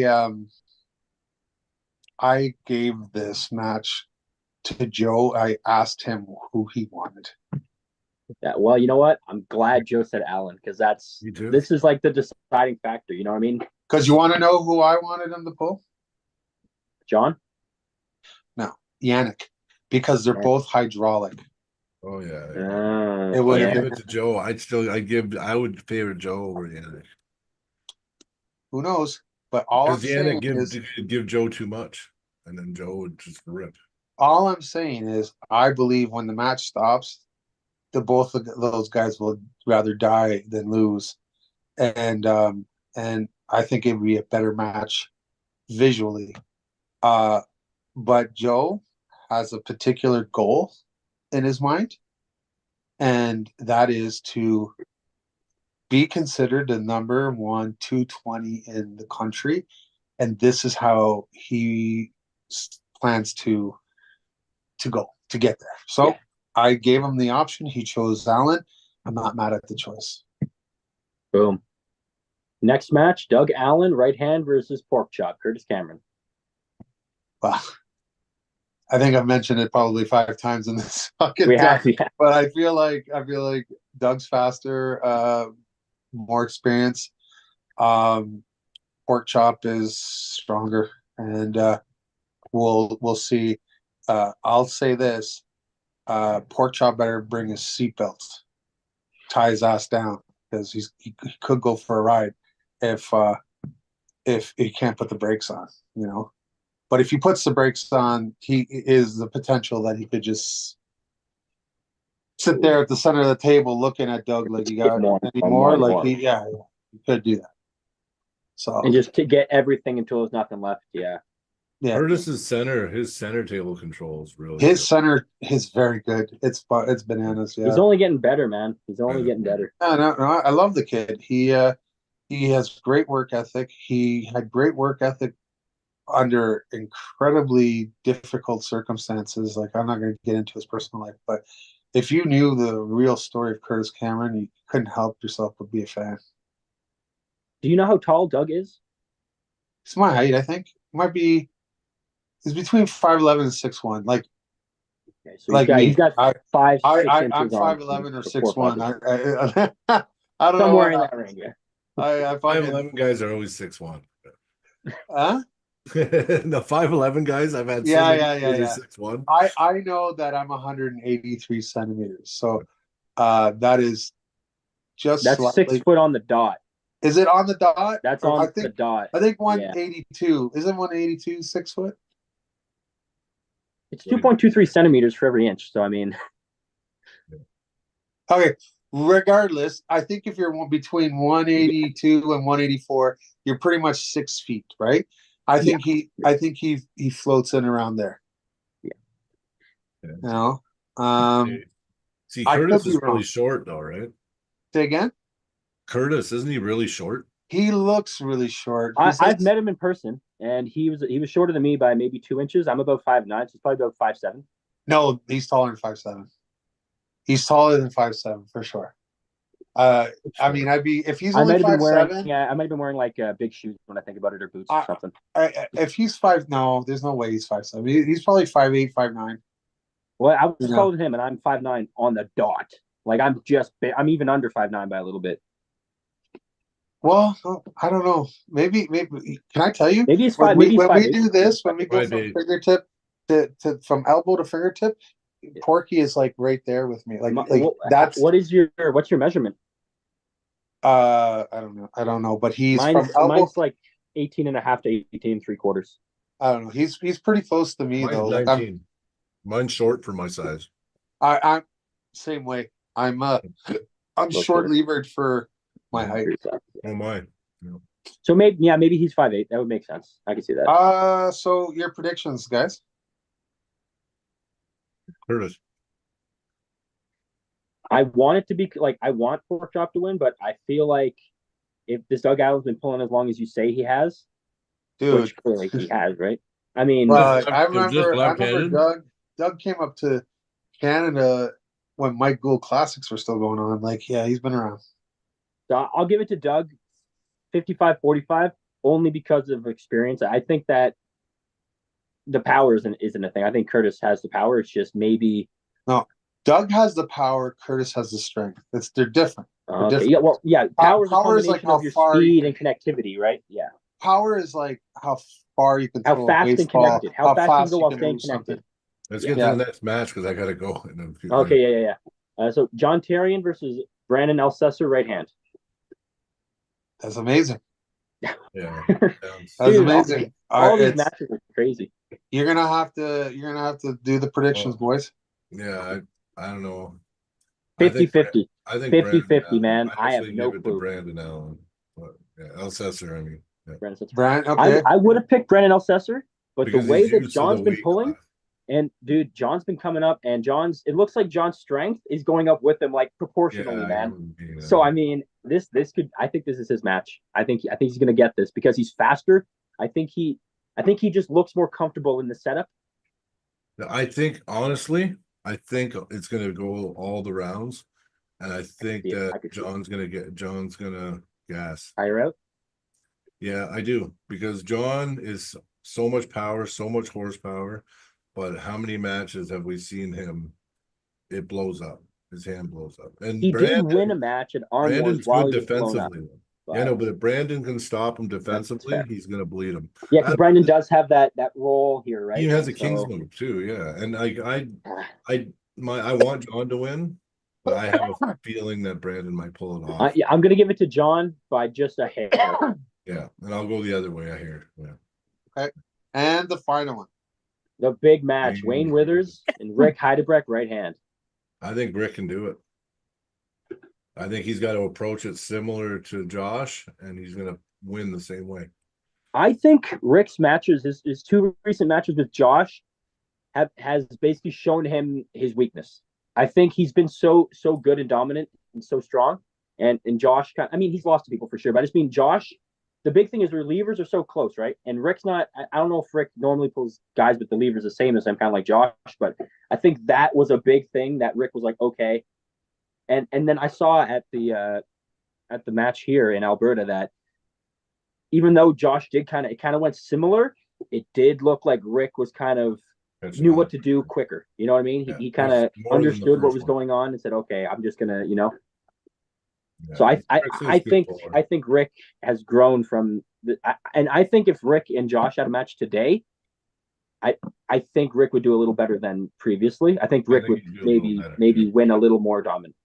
Yeah, because he knows now. Because he knows exactly. And Josh is great and super strong and everything, but he's still learning some things. Whereas Josh knows the things, he has to employ them more in the right moments. I can't feel it. He's the one feeling it. So Josh hasn't had the table experience like Rick. And I think the one guy in this country I'm not worried about who's going to be dominant is Josh. No, I know. He's I'm not worried about him. It's stupid. Yeah, I mean, the fact that you were even talking about him being this close to Rick at this stage of the game And he's is still learning things. He's still it's employing new phenomenal. things, right? Yeah.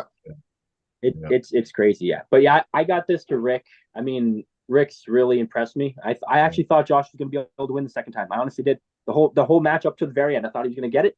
But when you watch the match again, you can see what Rick's corner was doing, what Rick was doing, the adjustments they were making. It was slowly dismantling Josh. Not really slowly. At one point, there was a tipping point where boom, it was just, so. Yeah. I believe that Rick's gonna, even Wayne if Rick has a hard is time. Wayne he'll- is a bad man right now. He is kicking ass in a serious way. I just want I'm gonna send you guys a video that he sent me.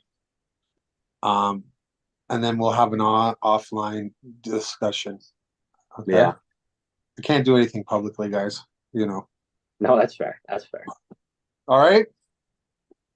Yeah. Well, that's all the matches. I mean, the matches, what's the yeah. date for this? What's the date and time? December 21st in Brantford, Ontario, at the Rope Factory, same town, right? And the host hotel's Days Inn, Brantford. Brantford. And people can purchase this pay-per-view at Premstream .com. Are you guys able to? Can you guys put the link in your description? Yeah, when you Yeah. post it? we can put the link there for sure. We'll put it to the Mac YouTube as well and stuff. Thank you, guys. Yeah, no problem. For man. sure. No problem. Well, you know what? I'm pumped to see it. And I have a prediction. You want to hear my prediction, Brian? Yeah. Yep.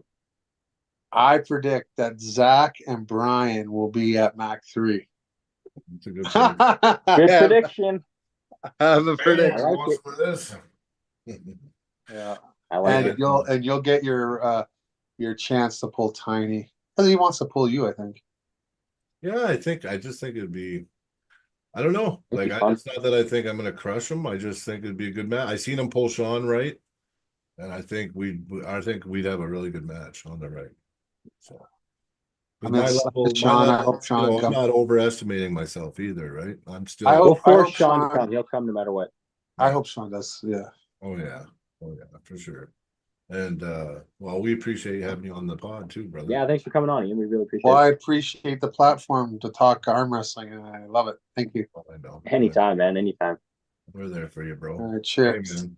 Well, have a good night, man.